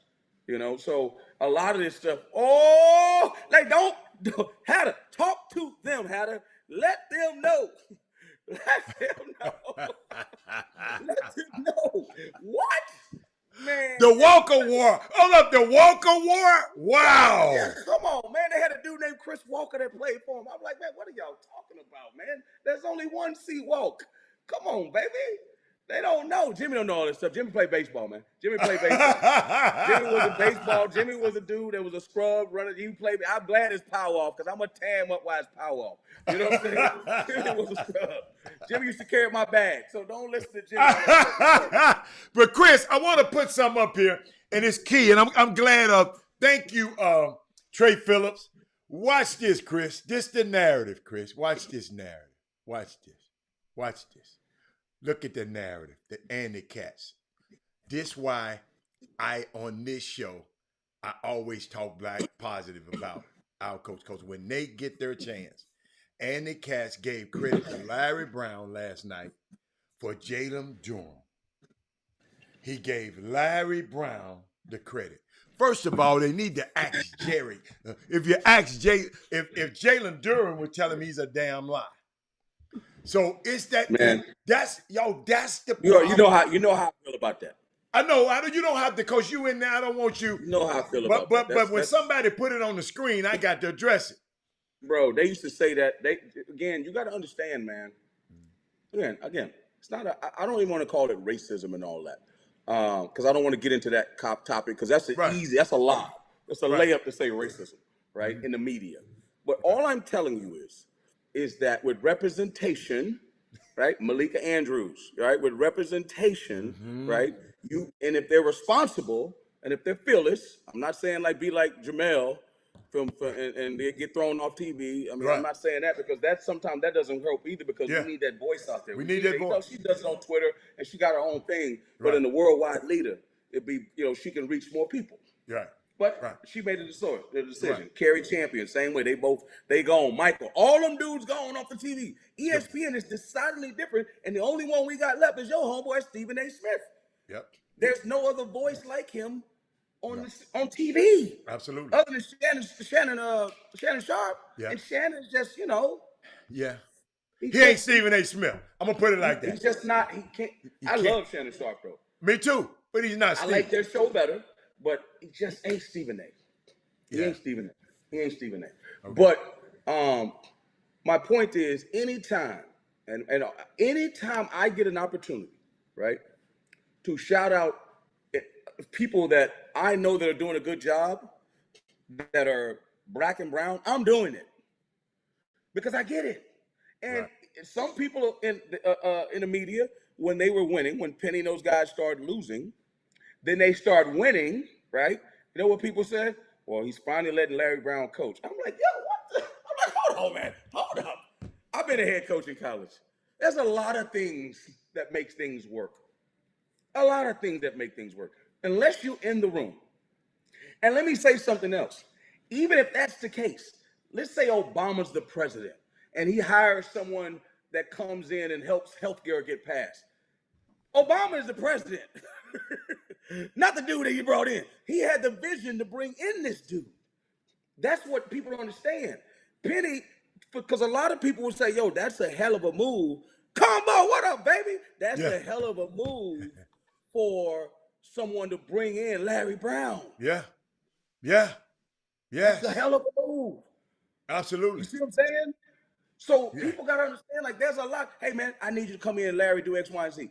Why don't they want to give Penny credit? I'm telling you, because, man, you see what's going on right now? There's a wave of African-American coaches. My best friend, Kyle Neptune's the head Yes. coach of Villanova. And let me tell you something. I'm a Villanova guy. And there's two of us walking on campus that don't play sports. That is absolutely amazing. Shout out to Jay Wright for making that. I'm telling you, there's a wave of us getting jobs now. The culture's changing. You just said Malika Andrews is doing the draft. In the media, we need the same type of energy, you know, where people. Do you see that Tim Anderson thing when the guy called him Jackie Robinson? Yes. Yes. He know what he was doing though. Come on, man. Because they had history. I saw Stephen A. and Doug, I forget, oh my God, I can't remember his name. Them dudes going at it about whether it was right or wrong. Yes. And I'm like, what? Yeah. That's what they want. Like, what are we talking about? Right. He know what he's doing. He know Don't what he defend that action. Yes. Stephen A. Well, I'm not. No, Stephen A. No, Stephen A. Right. No. Right. Like, no, we ain't got to make sense of that. No. We ain't got to make sense of that. But we got to realize they are into entertainment, and that's what I love about this show. We don't have no producer in our ear telling us what to do. Stephen A. That's infotainment new. So that's why he's good. He's good though, Hatter. he's good. He absolutely. But I'm just telling you, I didn't say he wasn't good. He's good at his entertainment. I just say he's the best in the business. He said something the other day. He said something the other day that blew me away. He said, "I don't give a damn what Kevin Durant thinks. I don't get paid to talk to you. I get paid to talk about you." I'm like, oh my God. Was that true? That's like my man right here has a problem what with what he's saying about Kyrie Irving. I don't have a problem with it. You tell me when what he says about Kyrie is not true. Y'all, Kyrie Irving, y'all don't. I know y'all being fans out here, Ty G. But Ty G, imagine you, Rito, Mr. Rito, Miss Rito or Mr. Rito, I don't know. Imagine you call me and Chris to come play on your basketball team, come play with you in Brooklyn. You Kyrie, since you want to take up for Kyrie. You talking about me? No. I'm talking about the guy. Okay. I'm Kevin Durant. You James Harden. Okay. Okay. He's Kyrie. You done called us to come join you in Brooklyn, right? But now it comes for a time. Now we have a pandemic, and everybody's suffering. I don't want to take no damn a shot. Chris don't want to take no shot, but for the team, we take a shot. But the guy who got us to come there, he don't want to take a shot. So we losing. We doing this. Chris said, I'm finna go to Philly, man. I'm out of here. And now you saying you played 20 games that season. You played 20 games the first season. You played 40. You ain't played that many games. But now you telling me just because they gonna want to put some stipulations in your contract for the amount of games you played, you want to not go there and play? Dude, he's not going there. But I'm gonna have a problem with you. That's the problem. What's wrong with? Hold up. Look at this board. What's wrong with Stephen A. Smith articulating that, Mr. Rido? That's all I want to know. I mean, listen, man. You see, how do you are a pro player. That's what you are. Yes. You're a pro player. I love You're the not play. pro management. No. Right? Absolutely. So I watched the episode, and I've never watched this show, but I'm telling you right now, it's actually pretty damn good. All That Smoke. I was like, oh man, this is pretty good. Which one? With Steven Jackson. I watch it, but there's so many out there you can't watch them all. But no, this was pretty good. They had one with Kobe, which I thought was, like, I mean, they've done some good. Steph Curry. They had KG. KG don't come on for nobody. I saw it. KG, let me tell you something. They had KG. He done told me no 10 times. Man, I ain't coming on your show. I'm gonna cuss your ass out. I said, no, you ain't coming on my show cussing me out. So listen. Yeah. KG, I watched it the other day. They had a championship version, right? KG head was like, he didn't look at them maybe twice. I'm like, KG, it's a reason he wasn't looking at it. Keep going. Robert Hatter, I'm like this here, Robert Hatter. I was like, he said something that kids, because they had Paul Pierce come on after. They did Paul Pierce and they did KG. And I don't know this about KG. You know KG better than me. He says, if there's an alpha dog there, I got no problem coming in and being Robert. I'm not the guy that's trying to be out there. I may be very competitive on the court. He said, but Paul Pierce, he want all the swag. He want to take the shot. He going to talk mess to everybody. He going to do all that. KG said, listen, man, I'll come there. I play my role. I'm good. Let Paul do all that, and I'll do my thing. But when you hear those, people don't really understand the NBA guys. They people too, man. Yes. That's why I like listening to them. I'm like, yes. And you just think like, man, that dude this, that dude that. I've been around NBA guys. I was just hanging out with one last weekend. I can't tell you who he is. That's all right. Just a regular dude, just got more zeros and commas than me. Got a lot of, yeah. But a regular dude, to my dude making $20 million a year, just got more zeros and commas. You sit down and talk with him. I was with two NBA dudes. Two NFL DBs that went to LSU. Hanging out over at Dumbo House. Okay. And I'm sitting there with these dudes, and I didn't even know who they were because they came with my man. Right. So we talking, we laughing and joking. He say, "They're my homeboy. You know what?" I'm like, "Who?" Such and such, such and such. I'm like, "I'm NFL dudes." Regular dudes had them. Just people. But what's so unique? I was telling people the other day, and we just blessed. We ain't talking about the well. We just blessed to be in these positions we in. But the other day, when I watched the final, I watched a game 4, I think 5 and 6. But at each night, I had at least 4 NBA players. I'm not gonna call the names. Players 4 or 5 in there watching the game. They see the game different from us. Way different.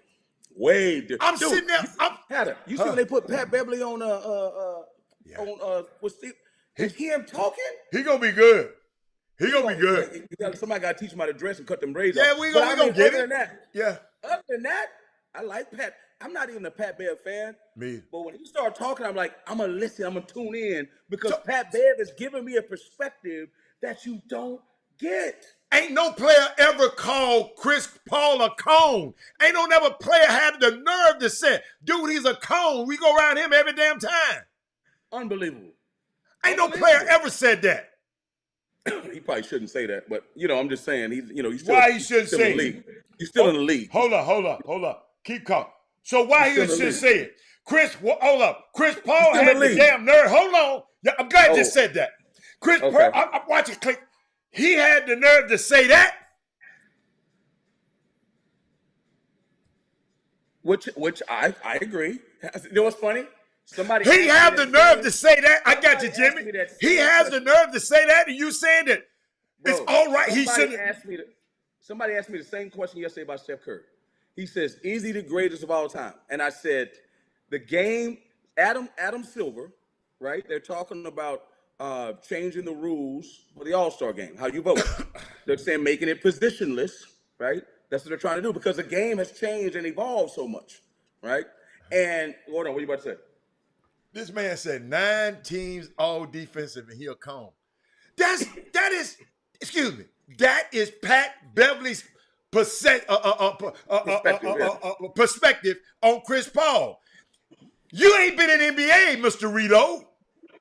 This guy has played against Chris Paul, and he go around his ass every time. So he can call him a coach. They watch that dude. They watch Come on. hours of film, and they say, "Hey, as soon as we get him right there, we're gonna right around him." Barbecue chicken. He's not lying. That's data. That's data. Them dudes. People think they just out there hooping. That's why when kids be like, "I'm gonna play in the league," I say, "Man, do you know how much studying them dudes got to do?" Y'all laugh. Do you know how smart dudes like LeBron and KD and all them and Steph? Do you understand how smart those and Draymond Green? Hey, So man. getting back to the positionless thing. Come on. I think I wouldn't call him the best playmaker ever. He's probably the best scoring point guard. Yes, absolutely. Scoring. Yes. But as far as like a PG, the traditional PG, absolutely not. Absolutely not. But guess what?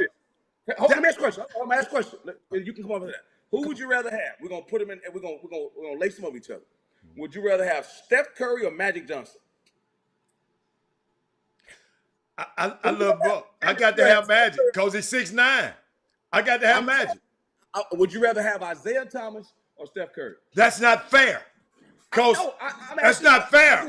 I grew up idolizing Isaiah Thomas, but Steph Curry, man, I just something about him. I'm just asking the question. I'm just asking the question.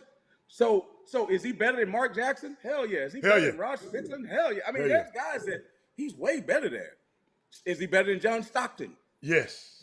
It depends on what kind of team you have. And the game has changed because he don't have to be like the prototypical drive, kick, make play. He don't have to do that. You know? All right. And can I go there? I'm glad. Jimmy, welcome back, because Chris was hoping your power stayed out. He said he was hoping your power stayed out, but welcome back. I just got to give y'all something. Y'all know Curry. He got something special in my heart, but you can't mention Isaiah. I used to wear number 11 because of him. So please don't mention it. Let's stop. But Stephen Curry, right? And I've waffled in this discussion. Went back and forth, Jimmy. He is so much more. He is so much more to me than the greatest shooter ever known. Okay, Chris? All right. He just, to me, I'm just talking to me. That was your opinion.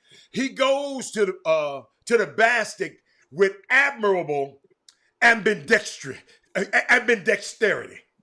Okay. Hey, hold on. Can I use my words? He has a wonderful floater. He from 10-foot range, right? He's an excellent passer. Just help me. Tell me when I'm saying something wrong. You can say, Robert, no, he's not. Kyrie or Steph Curry? Huh? Kyrie or Steph Curry? No. Kyrie or Steph Curry? Steph Curry. Keep going. Can I finish? He's not a point guard. Jimmy, remember this. Write this down. Jimmy, you like to write stuff down. Robert had to say he's not a point guard. He is a shooter that can pass. Let me see. He's an amazing passer. And by the way, he sneaks in and get 10 rebounds a game sometimes. What? I'm just trying to think. He's improved defensively, Jimmy. You know, he's adequate at that little task. Yes, he's improved. I don't want to hear it. I don't want to hear it. He's not going to go down as a great defender, Chris Walker, but he's vastly improved in the scheme that they have, right? But I just want to play because Corey Henderson called me whining, me and Jimmy on that, on our little thing, talking about, he's not a point guard. Okay, he's not a point guard, but he's an extraordinary ball handler, okay, which enables him to get his shot off at any time, Chris. And you can rebut in a few minutes. He's a treat to watch handle the ball, okay?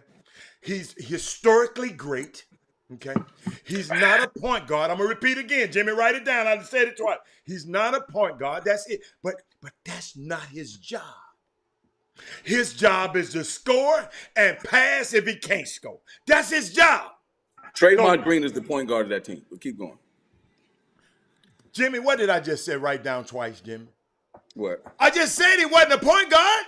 No, I'm just furthering the point. You're right. I think Draymond. But that's all I wanted to say about Steph. When you get to talking, Steph's an amazing player. To sit there and debate about Steph is absolutely He got 4 rings. I mean, do we sit there and debate about So whether Tony he's Parker was not a a good player point or not? guard. Tony Parker. Did we sit there and debate about Tony Parker? He got 5 rings. Or he got 4 rings. How many rings Tony Parker He got 5. Yeah, he got 5.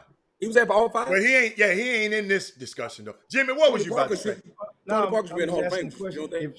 What's that? If you're acknowledging that Steph is not a point guard, then what is the debate? No, I'm saying he's not the prototypical as we know it. The game has changed. That's why I said No, his somebody. position- No. Hold up. This was debate, Crick, because you weren't on. This was the debate. Let me put it back on there. We got mad because Pat Beverly called Chris Paul a cone, and Chris talking about, well, he shouldn't have called him that. But Chris Paul can bring his happy ass on here and say this about Stephen Curry. Why don't they just shut up? How about that? That's the debate, Jimmy, right here. See, there you. That's Fox News hat over there. Just shut up and dribble. Shut up and Well, shut up.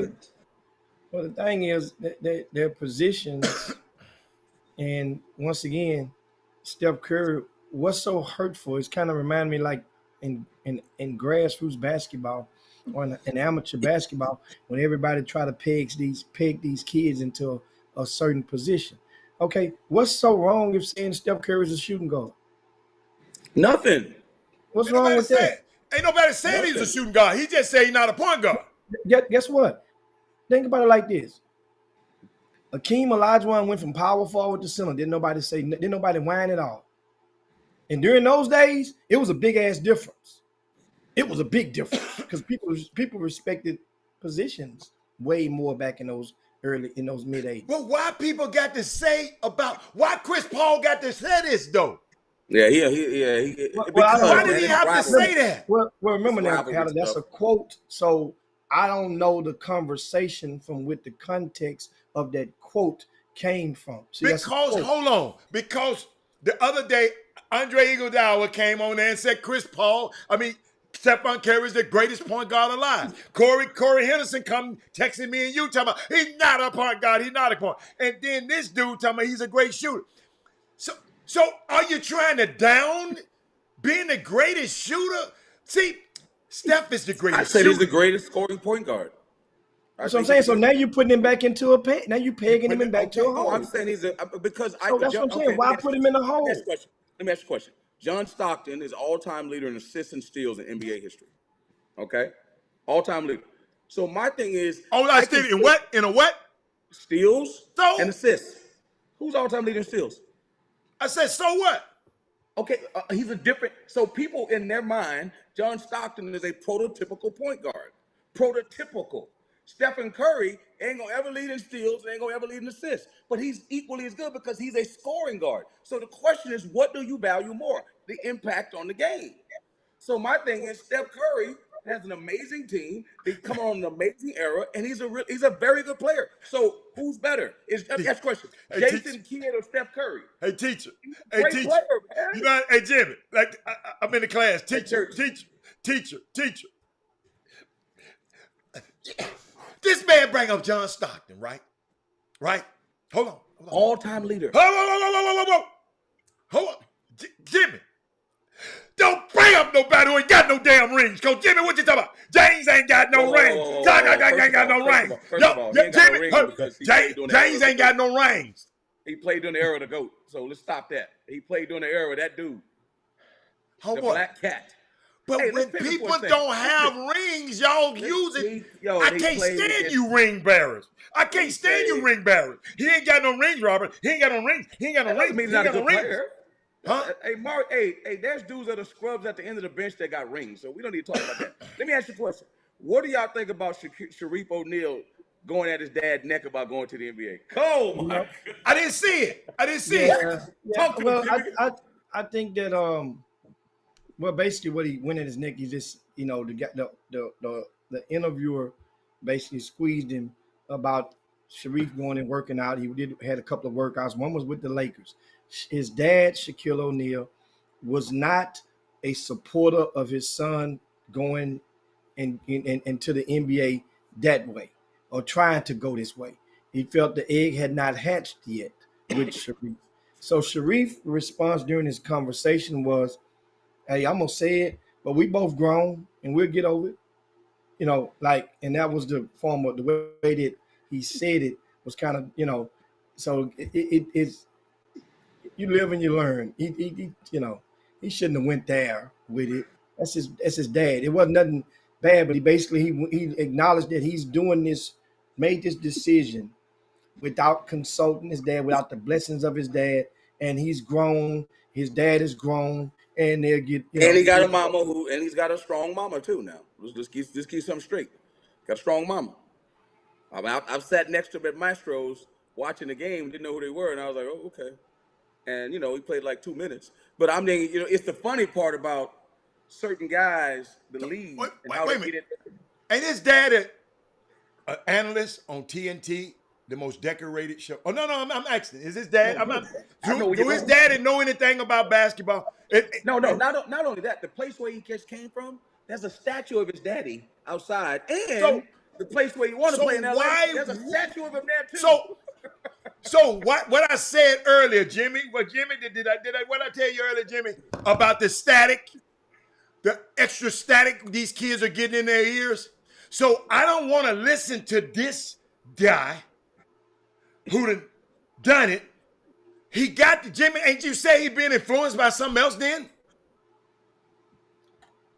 Somebody influenced him to go and dance, go out there and take that plunge. And I guess a lot, Jimmy ain't on no draft board, Jimmy, and his dad knows that. His dad knew that already. But, and that's the whole thing. So somebody, and guess what? Like you said, remember now. Dude, let me tell y'all something. Sharif's dad and mama don't live under the same roof. I understand that. So that means when you have situations like that, celebrity families that split, one parent is going to be good cop to some sons or daughters, and the other one is going to be on certain days, and the other one is going to be good cop on the other days for other kids from that or siblings. And it's one of those things. Somebody had to let somebody in the yard. Somebody left the gate open. But think about this.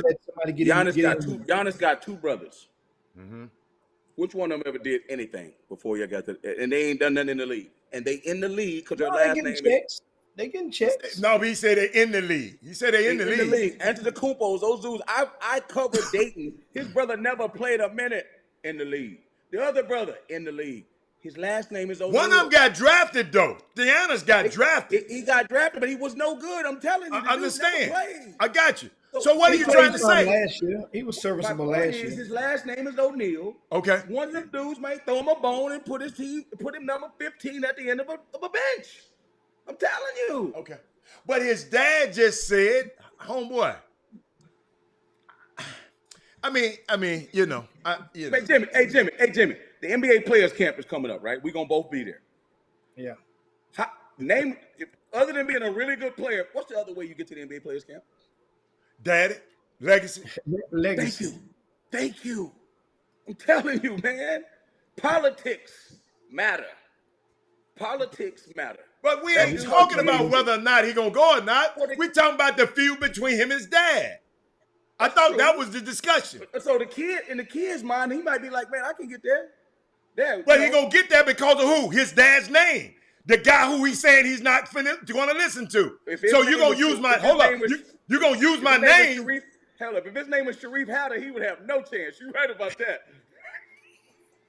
I can't stand this dude, man. I can't stand it. You're absolutely right. But you're absolutely right. Have zero chance. But hey, that dude got a little height. Boy, hey, Chris, I like the big difference. What? So here's the other part. The guy that he went to the Lakers, he tried with the Lakers. I forget how it goes. The guy that found the heart situation is with the Lakers. Because he was a big-time high school player coming out of high school. Yeah. Highly rated, probably overrated, right? Yeah. But went to UCLA, never played, and they found that heart situation. Mm-hmm.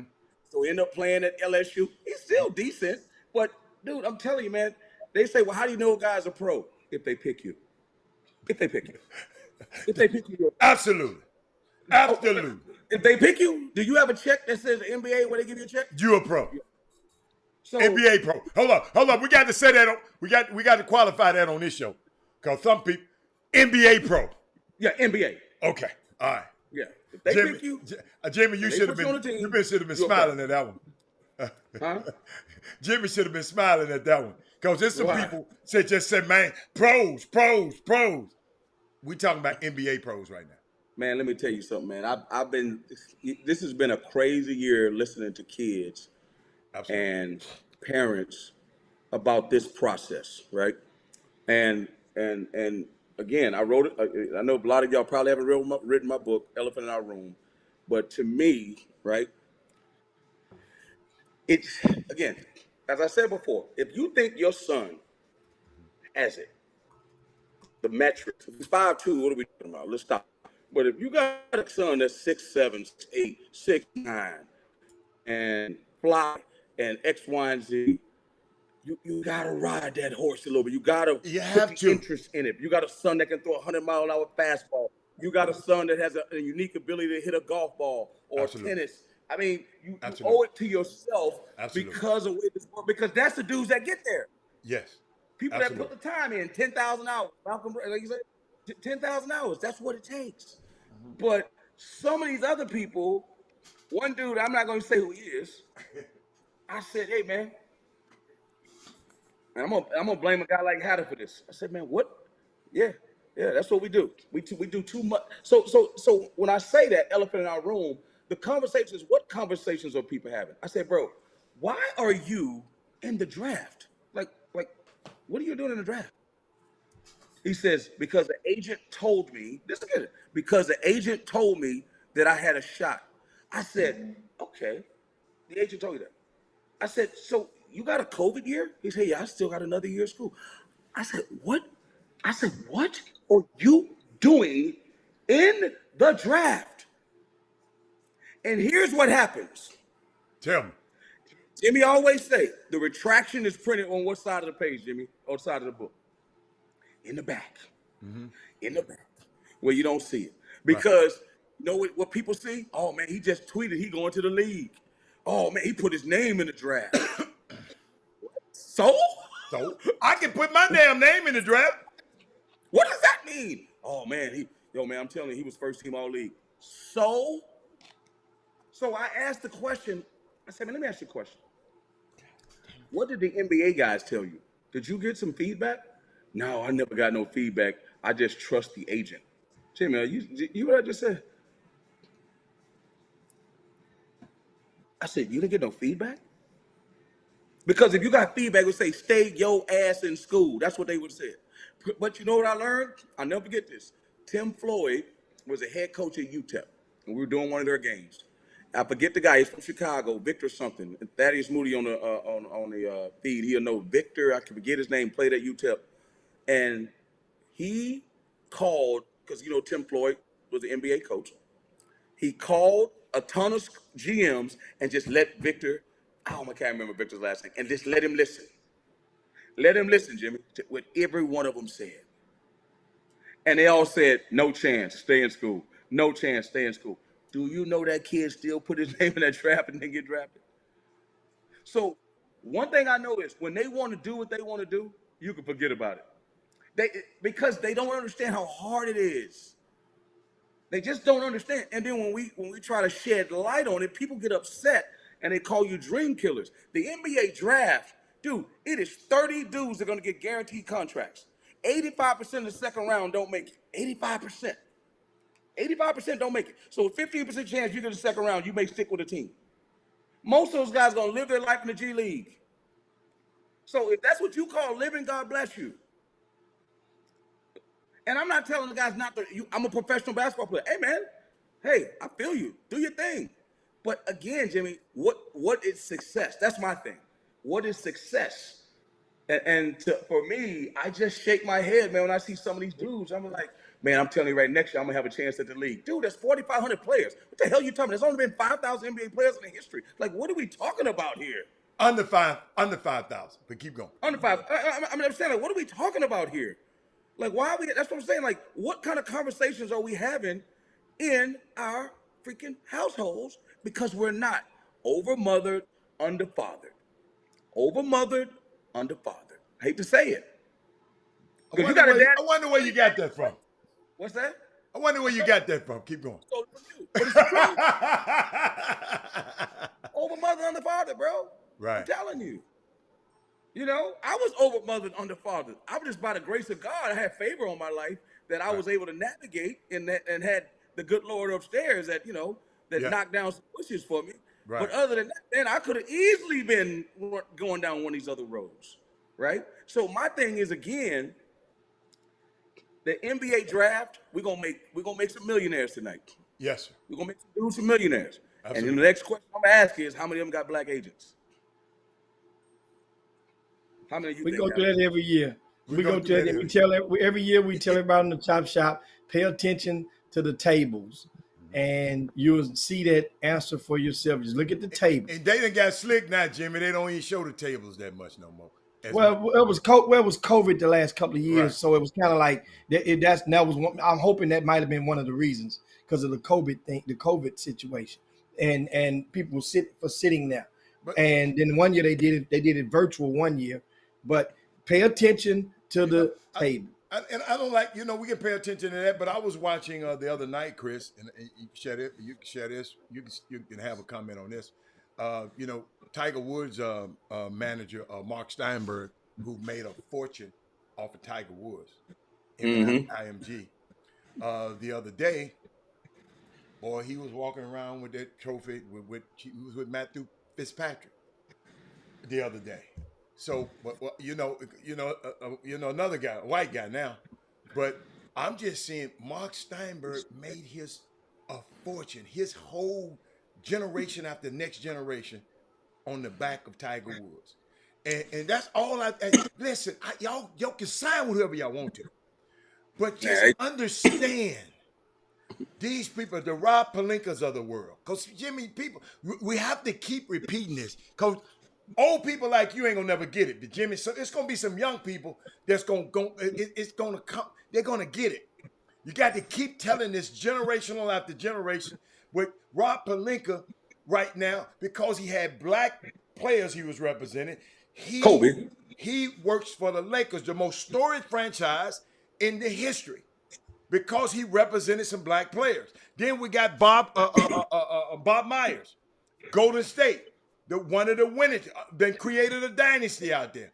But he got his bones because of the black players he represented. And all I'm just trying to tell people, in any industry you in, that you can't let it be a white man's business and a black man's game. When you go in these gyms, me and Alan Branch said that a long time ago. We just got some of y'all. Y'all ain't gonna never get it, and I understand. You ain't gonna never get it. Well, it goes on. It's working all right for me, dude. It's just not good for it to work all right with you. It's just not good to have a Jay-Z. It's just not good to have a Beyonce. We need millions of JCs. We need millions, because guess what? The other side got millions of those kind of people.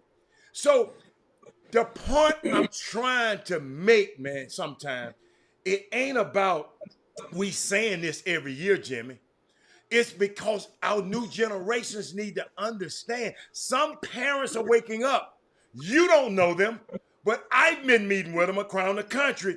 Some parents are waking up. It's not going to magically do it overnight. But how the other part to it is, Yeah. again, talking about elephant in the room. It's Right. not just, it's two things going on, right? A, some of these people need to start waking up. B, we need to make sure we got some qualified people out there that can make them say no to that. Bango. Absolutely. That's the other thing. Absolutely. You got to be good at what you do. You can't be no can't be janky like, yo, promoter, picking just no for- janky agent, no janky. Exactly. You can't be that. Absolutely. Because we don't give a one shot. And we don't give one shot. I'm talking about there's some sharp dudes out there, man. And unfortunately, because of the way the game is, financially they push us out, right? I was saying before, like, you get caught in a tough situation, and this is something that I talk about when it comes to coaching, when it comes to race. And I love to hear Jimmy's take on this. So when you're an African American assistant coach and you're trying to grind and you're working your way through this business, you're probably working for a guy of the race, probably a white coach, right? And at the highest level most times, and that's changing. So when you meet a parent or you meet a guy like Robert Hatter that says, my son playing for a black coach. Now that coach has to make a decision. Mm-hmm. Does he go in and say, "Man, you don't want to go play for that dude, man, just because or because he's working for a white coach? Because one day that black coach saying that is going to be a what? A head coach, and the role's going to be reversed. First. And that's what dudes are go. That's what you're going through, because some of these guys that work for Steinberg, right? They saying, man, you don't gonna work Robert Haddon, man. Them dudes, man, you don't want to do. You want to come over with Steinberg, Yeah. and that's what's going on. Because Right. the Steinberg was smart enough to know, I'm gonna go get that dude. I'm gonna get that dude to make these dudes line up. And Absolutely. then you got a sharp dude who's like, yo, I'm gonna build my own through us, and then we going. Again, Right. man, you don't want to do it. That's that mom and pop. That's a chipmunk circuit, Yeah. bro. That's what's going on. Yeah. Yeah. Yeah. Yeah. Absolutely. Absolutely. How do you get around that, Jimmy? Because that's what's going on, Jimmy. Well, Eh, well, the Lakers one way, acquired the 35th pick. Somebody just told me. What the hell they gonna do with that? But they Yeah, just man. acquired it. But what, Jimmy? I didn't mean to interrupt you. Somebody popped that on the screen. well, Chris asked what do you do about that? How do you circumvent that? Well, one of the things is, and in my firm belief, and I've said this so many times, and I started off with something that I say every other day. Everybody's influenced by somebody. Well, if you are the first, but let's put it like this. Let's say if you had a kid, Chris, the kid just came over to America, and he came to America from a third world country, and does not have any idea about the culture of America, right? So basically, whatever you like is what that kid is probably going to like. Whatever you eat is whatever that kid is probably going to eat.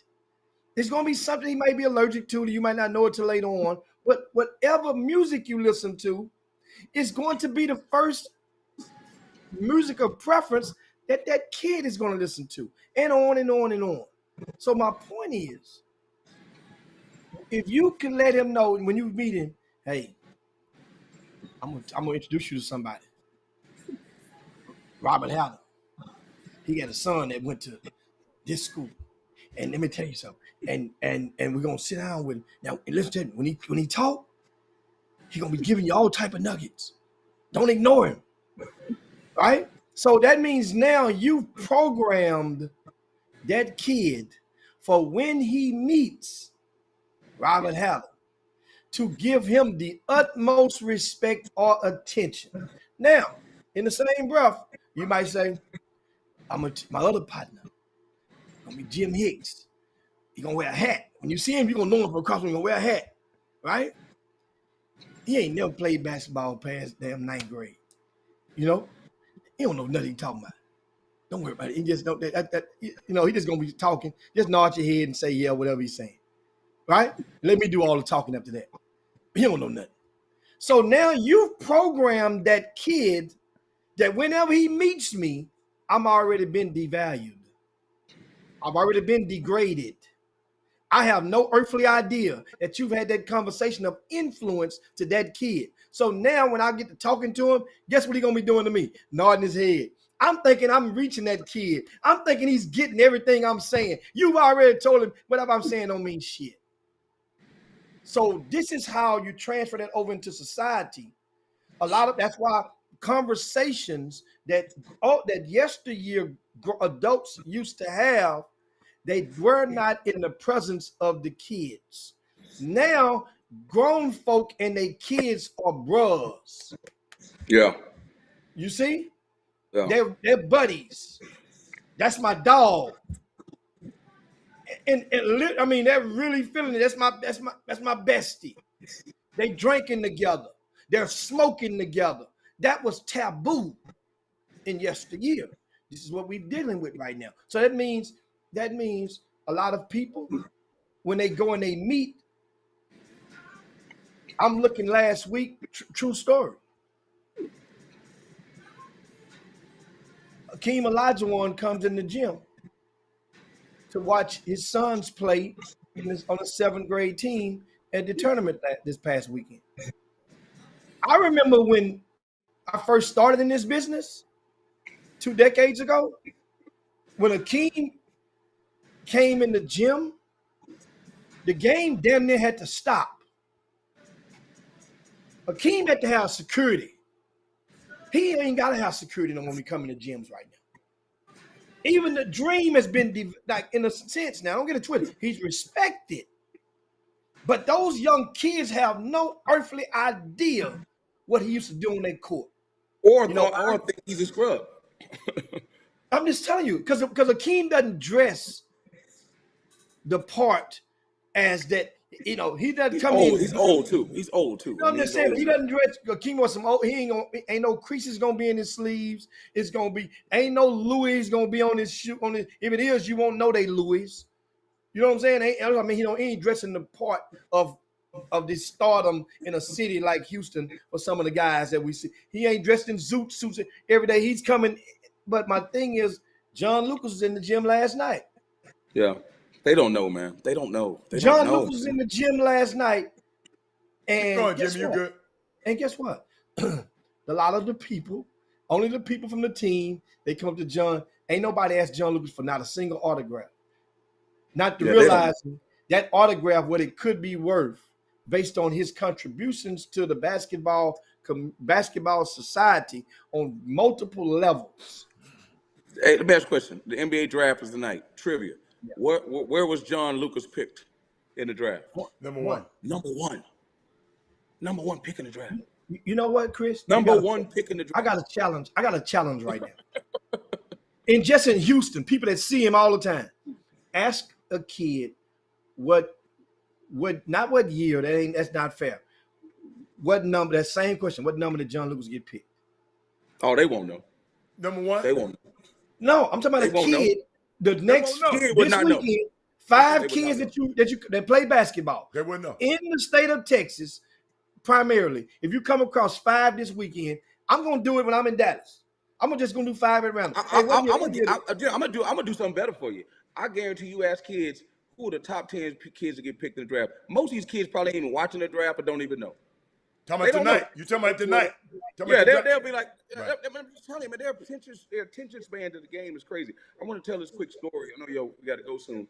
Okay. So one of my buddies, I don't want to say the names of these people, but it just blew me away. Like, it just, as a young brother who's running a startup, entrepreneur, in the business of media, been a head coach, thank God that trend is coming where African Americans get more opportunities. Dude, let me tell you something. My man was hanging out with an NBA player. This dude is the president of his own sports agency. I'm not going to say any name. Young brother. Hanging out with an NBA dude that's his boy. Okay?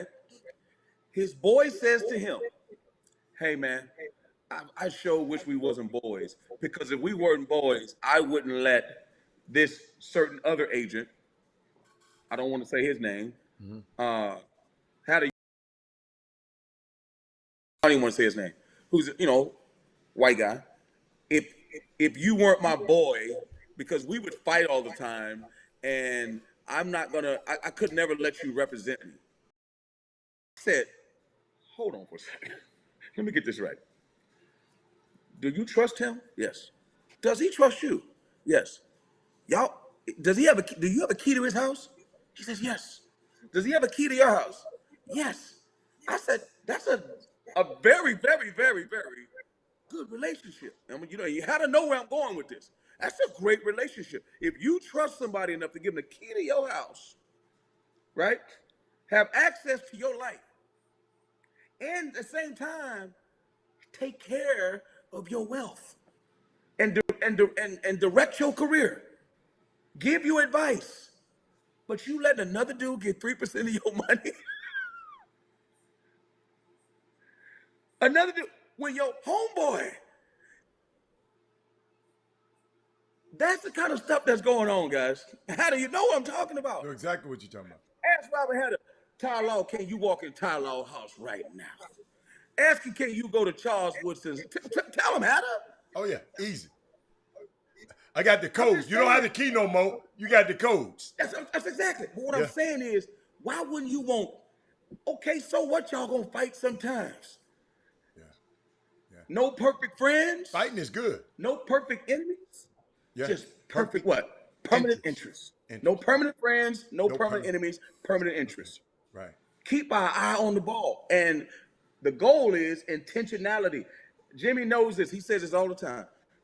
If people wanted the Chop Shop to be the #1 show, all it would take for all the black people in the world say, man, we're going to listen to the Chop Shop. We're going to blow it up. The same way you made Jay-Z a billionaire. The same way you made Beyonce popular. That's all you got to do.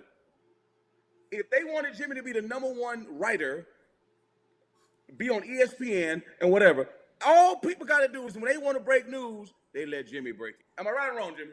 Absolutely. That's bingo. You preaching. It's You preaching. intentionality. Intentionality. Turkey leg. You know why the turkey leg hut good? You know, because we go there. That's why. Yeah. You know, Breakfast Club blew up and got white people going there because we blew it up. That's why. Come on, man. I mentioned that. Keep talking, Chris, because I mentioned this at the beginning of the show.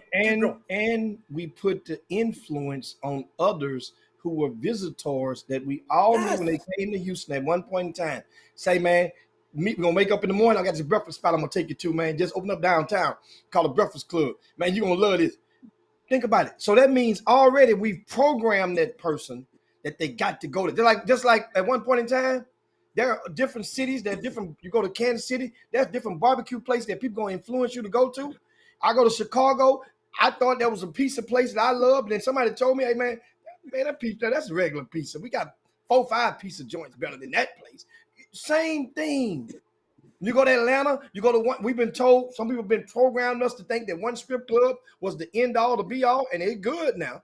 Got good lemon peppers, but at the same time, there are some other ones that was jumping in Atlanta as well. Same thing. We go to New Orleans, same type of thing. There's, man, we go this, get the crawfish from over there. Man, there's 50 places you go get some crawfish from down there. That's gonna be off the chain. Chris, you hit a nerve. We talked about that, but I don't talk about it that much.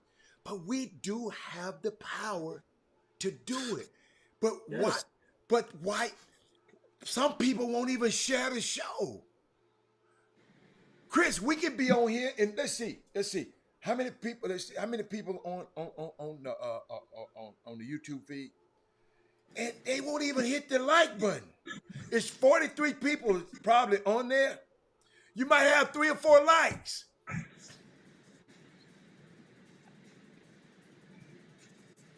I'm just saying, man. If they want it, we influence culture more than we give ourselves credit for. Absolutely.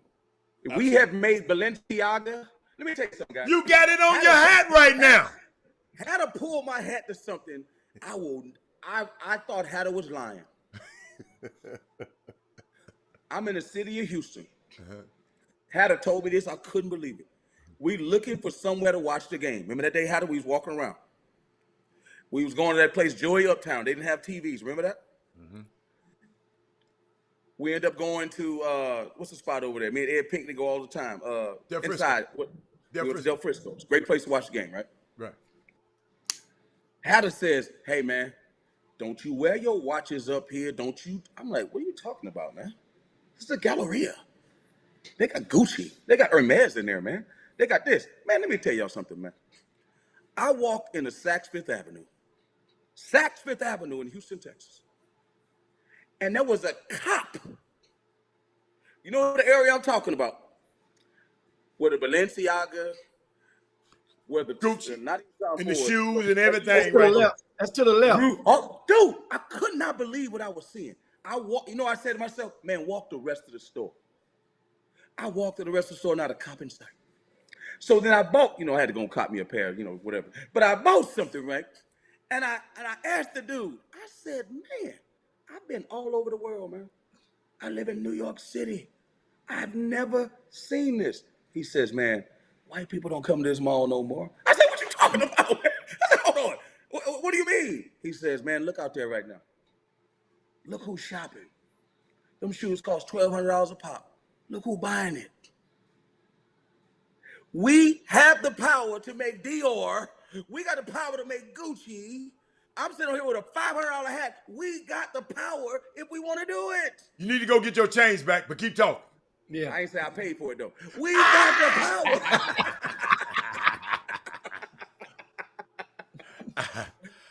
But But my preach, point Chris. is, Preach. we making these brands that none of us are represented in. Rich, peacocking, chicken Georgian. The Making chop them shop. rich. Let me remind them because they might not know. The chop shop is a brand too. Yes. I'm sitting there going like, we making them rich, dog. Some of these brands, I'm like, who? John Elliott. Oh, I remember that. I was in the Soul House, and that's somebody LeBron and all them guys was pushing. Right. Bought a pair of them clothes, the worst fitting clothes, worst clothes ever. But guess what? I'm telling you, we making them. It ain't just Dior and Gucci. No. I was on a call the other day. We got this show we're trying to do about. Anyway, you'll hear about it. Yeah. But we were talking about sneakers, right? And I said, man, let me tell you how cold the world is. When we were growing up, right? I remember I got my first pair of Jordans. I went to team camp. I got my first pair of Jordans. If they sold out the red, white, and black, I cried like crazy. I had to get them white and gray ones with the original logo with the wings, right? I went to camp in Southwest Texas camp. Billy Gillespie was assistant coach back then, right? How crazy is that? I ended up working for him. Do you not know that when you wanted to wear sneakers back in the day, you bought Nike, you bought some shell toes, right? You bought a pair of Pumas. In today's world, right? In today's world, Jimmy, and those shoes are about what, $150, maybe $100. Jimmy, you know, like I know, all of a sudden, I don't even know what happened or how it happened. Tom Fords cost $1,000. Dior, $1,200. Givenchy's. I mean, every brand got a shoe now. So dudes have gone from paying $100 for some J's, $150 or whatever they cost, to spending $8, $9, $1,000, $1,200, $1,500 for sneakers. Sneakers.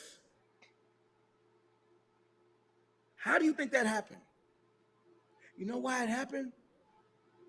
Those rappers and those athletes control pop. They control culture. That's what they do. So then guess what? Gucci says, well, hold on. If JG gonna wear my shoes, we need to start making sneakers now. And next thing you know, look at the world. I mean, I'm telling you, man, like we control culture more than we give ourselves credit. And we can, if we want to blow somebody up, we can make them popular. We can. We can make them rich. We can. We can do that. It's got to be intention, though. It got to be like, man, we want the same way Stacey Abrams say, you know what? We got to get behind Raphael Warnock. We got to get behind Warnock. Just like those WNBA girls from Atlanta Dream. Because I work with one of them, right? At CBS. She's a part owner of the team. They said, well, we're going to end this. We're going to get this chick out of here. She ain't owning the team no more. And we're going to get behind Warnock. Before they did that, no one knew who Raphael Warnock was. And he was a preacher at Martin. He was a pastor at Martin Luther King's church. And no one knew who he was. This dude's a senator now. Intention, bro. That's what it takes. I'm just telling you. Intention. I mean, it's and you guys, it's unbelievable. But a lot of people, they understand it's hitting home, and people say, well, they're not going to do it. Remember, if everybody has influence over somebody, then then why do you not believe that you have the power to double the viewership of the Chop Shop on any given day if one of y'all got one of y'all to come and watch who y'all talk and shoot the bobo with anyway? And that's the thing that's crazy. It's an intentional effort just to say, you know what, we're gonna do it. We're gonna pick a day and we're gonna do it. And we're gonna see something. And if they come, guess what? Half of them are gonna come back. And they're gonna Dude, watch it. dude, I listen to some of these podcasts and some of these shows on TV. I'd be like, man, the Chop Shop way better than that. And I'm saying to myself, okay, but y'all don't have a show. What's up, Latel? Y'all don't. Hey, Lattell got a bad boy, Jimmy. We saw at camp. Rob Wright. Lord have mercy. He's Lord, coach. rarely am I impressed. Rarely am I impressed. That's a bad. You know what? You see these kids, man. You be like, I can't. Ain't gonna never be nobody better. You be like, oh my god, this dude is I mean, package is crazy. But my point is, when you look at some of the stuff that's going on, I say, yo, the chop shop is way better than that. The chop shop is way better than that. But you know what it comes down to, guys? We got the brands got to jump on board. And guess who forced the brands to jump on board? We do. If all of a sudden people blow our thing up, guess what? People watching Instagram. They watching all that stuff. They say, man, we need to get those guys. Everyone's saying they're the people. Our show gonna still be the same show. I listen to some of these shows. I'm like, black people listen to that? Black people listen to Paul Feinberg? I'm like, I mean, no disrespect, but Right. who the hell listens to that? Right. So where do the black people listen to? What do y'all listen to? Where do y'all get y'all sports stuff from? Mad Dog? That's what y'all listen to? No disrespect. And Gary But said that's what y'all again, he listen said it's hard to be celebrated in Houston. But we got people all over the country. People in Houston just not watching this show. People in Memphis is watching this show. They need to double their efforts. People all over are watching this show. People in LA are watching this show. I Yeah, mean, but we just yeah, but the influence how like it still goes under the same umbrella, it goes in the same baggage. mm-hmm, That if right now, if I can influence Walter Yates, mm-hmm, and if you can influence Rick Brown, okay, and if Chris Walker can influence Littell to say, look, the next time you need something printed, go call Gary. right, Know what's gonna happen? They're gonna go call Gary. We have a right, mechanic we use, Heather. The right. mechanic that hardly can't work on our cars because Can't we even done told walk. everybody Yeah, in Houston about him, yeah, right? absolutely. Same thing. Right, Your brother and right. your brother, he's a Yep. brother. Yes, sir. One Yeah. of the best, I mean, Best in the you know, business. I mean, one of the most popular as well now as a Right. result. Right. So guess what? And guess you know how I learned about him? Mm-hmm. You know how I learned about him from? Roger Brown. Mm-hmm. Roger Brown. Roger I know Brown, Roger who Brown. was a basketball dad about a decade I and a remember half Roger ago. Brown. Son Roger Ryan, Brown Ed Ryan, and you had two sons. used to Yeah. work at the Yeah. dealership, at Uh-huh. the Mercedes dealership. And he and Billy used to work in the same together.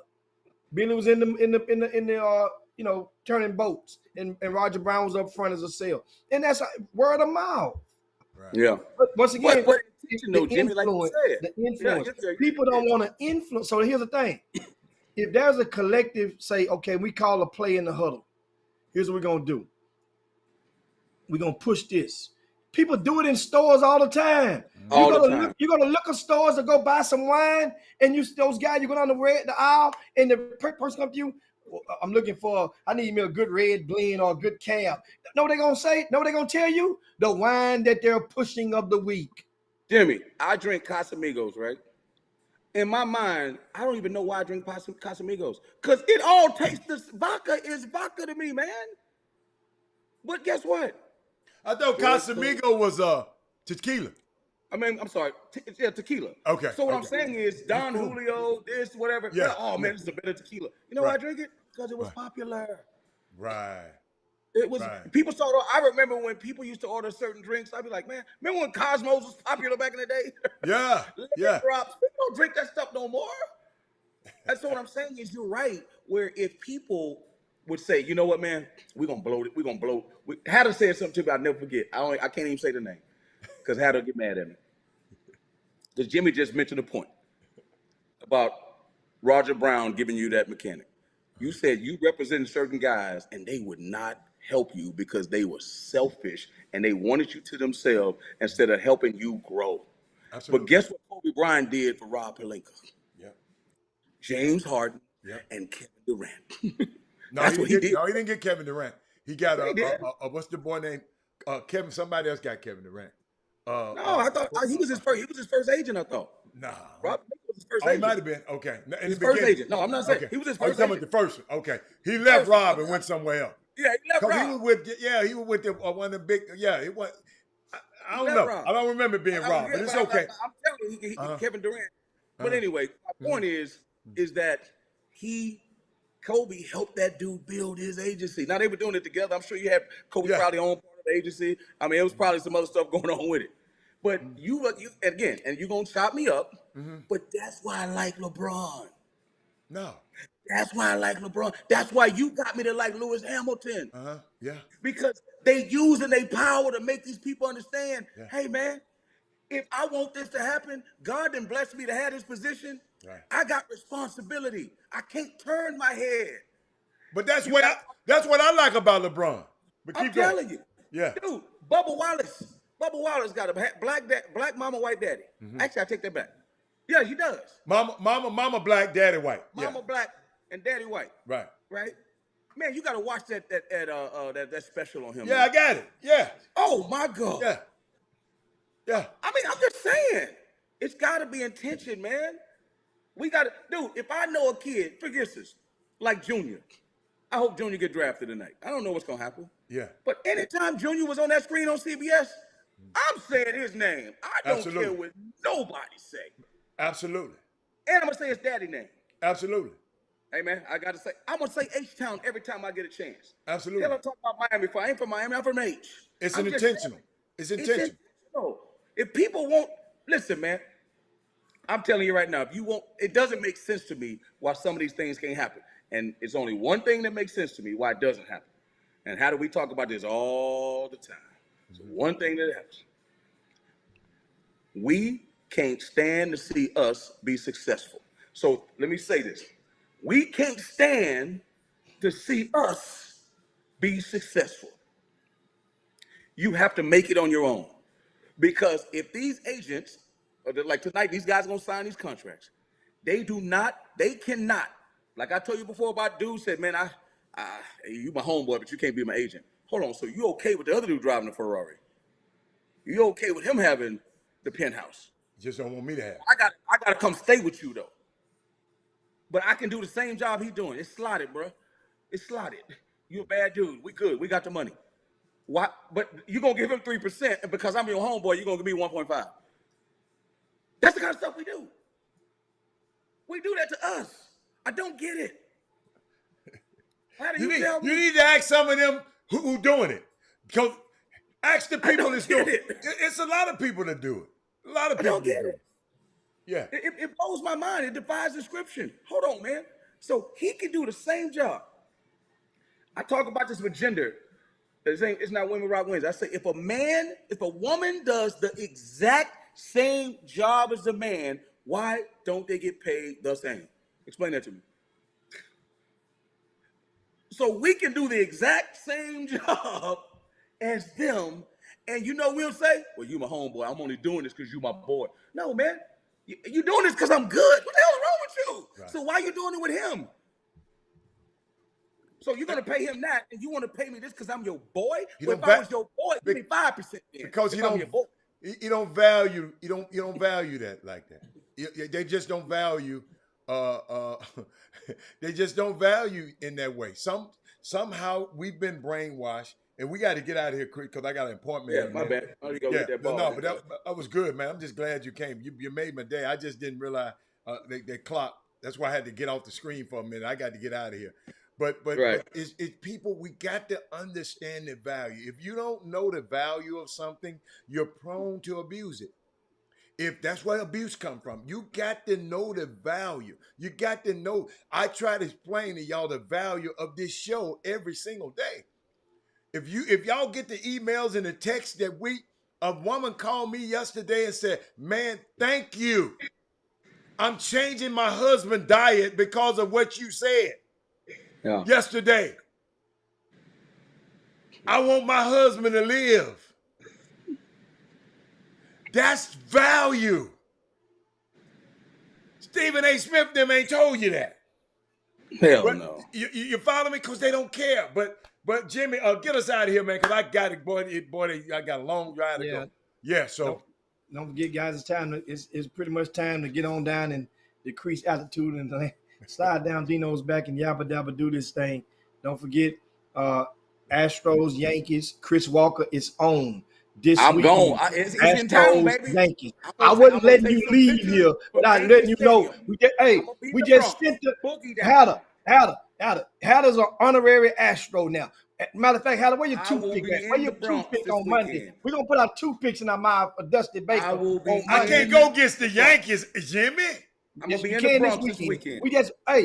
We just whooped the Mutts. Swept the the Mets. New York Mutts. The Swept Mutts. the Mets. No. That's the Not cousins. Mets. They Now, Mutts. that's the cousins. The Now you got to Mutts. play uncle. Hold on. Now you gotta play Hey, Mindy ain't on here. Hey, Mindy ain't on here, right? Yeah, I'm an honorary Astro. If Mindy ain't on. Yo, you got to big go fella play did. them big You see that dogs. big fella did? Judge had 2 home runs last night. Okay, big fella. Alvarez had 2 yesterday too. He had 2 yesterday. Alvarez. He had 2. Listen, He had 2. listen. The weather not looking good right now. I don't want to care about no. Oh, really? You got trash we cans? good. You got some trash cans?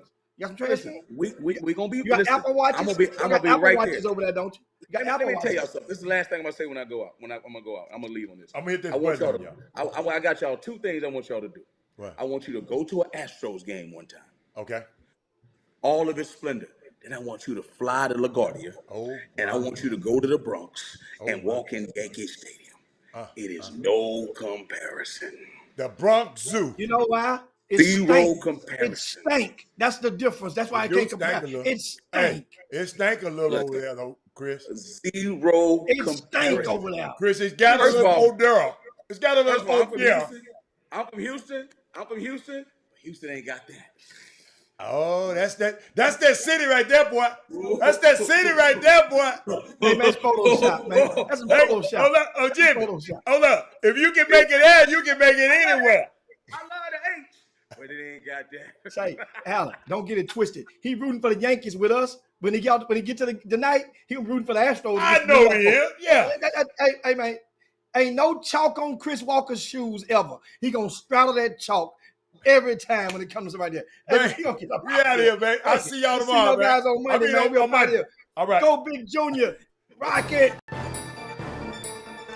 Jim Hicks, Rob Hatter. You are now tuned in to the Chop Shop. I'm Retro. Let's get it. We in the Chop Shop. We live in the Chop Shop. We talking sports talk. We live in the Chop Shop. We in the Chop Shop. I'm talking sports talk. So turn your dials up. It's live in the Chop Shop.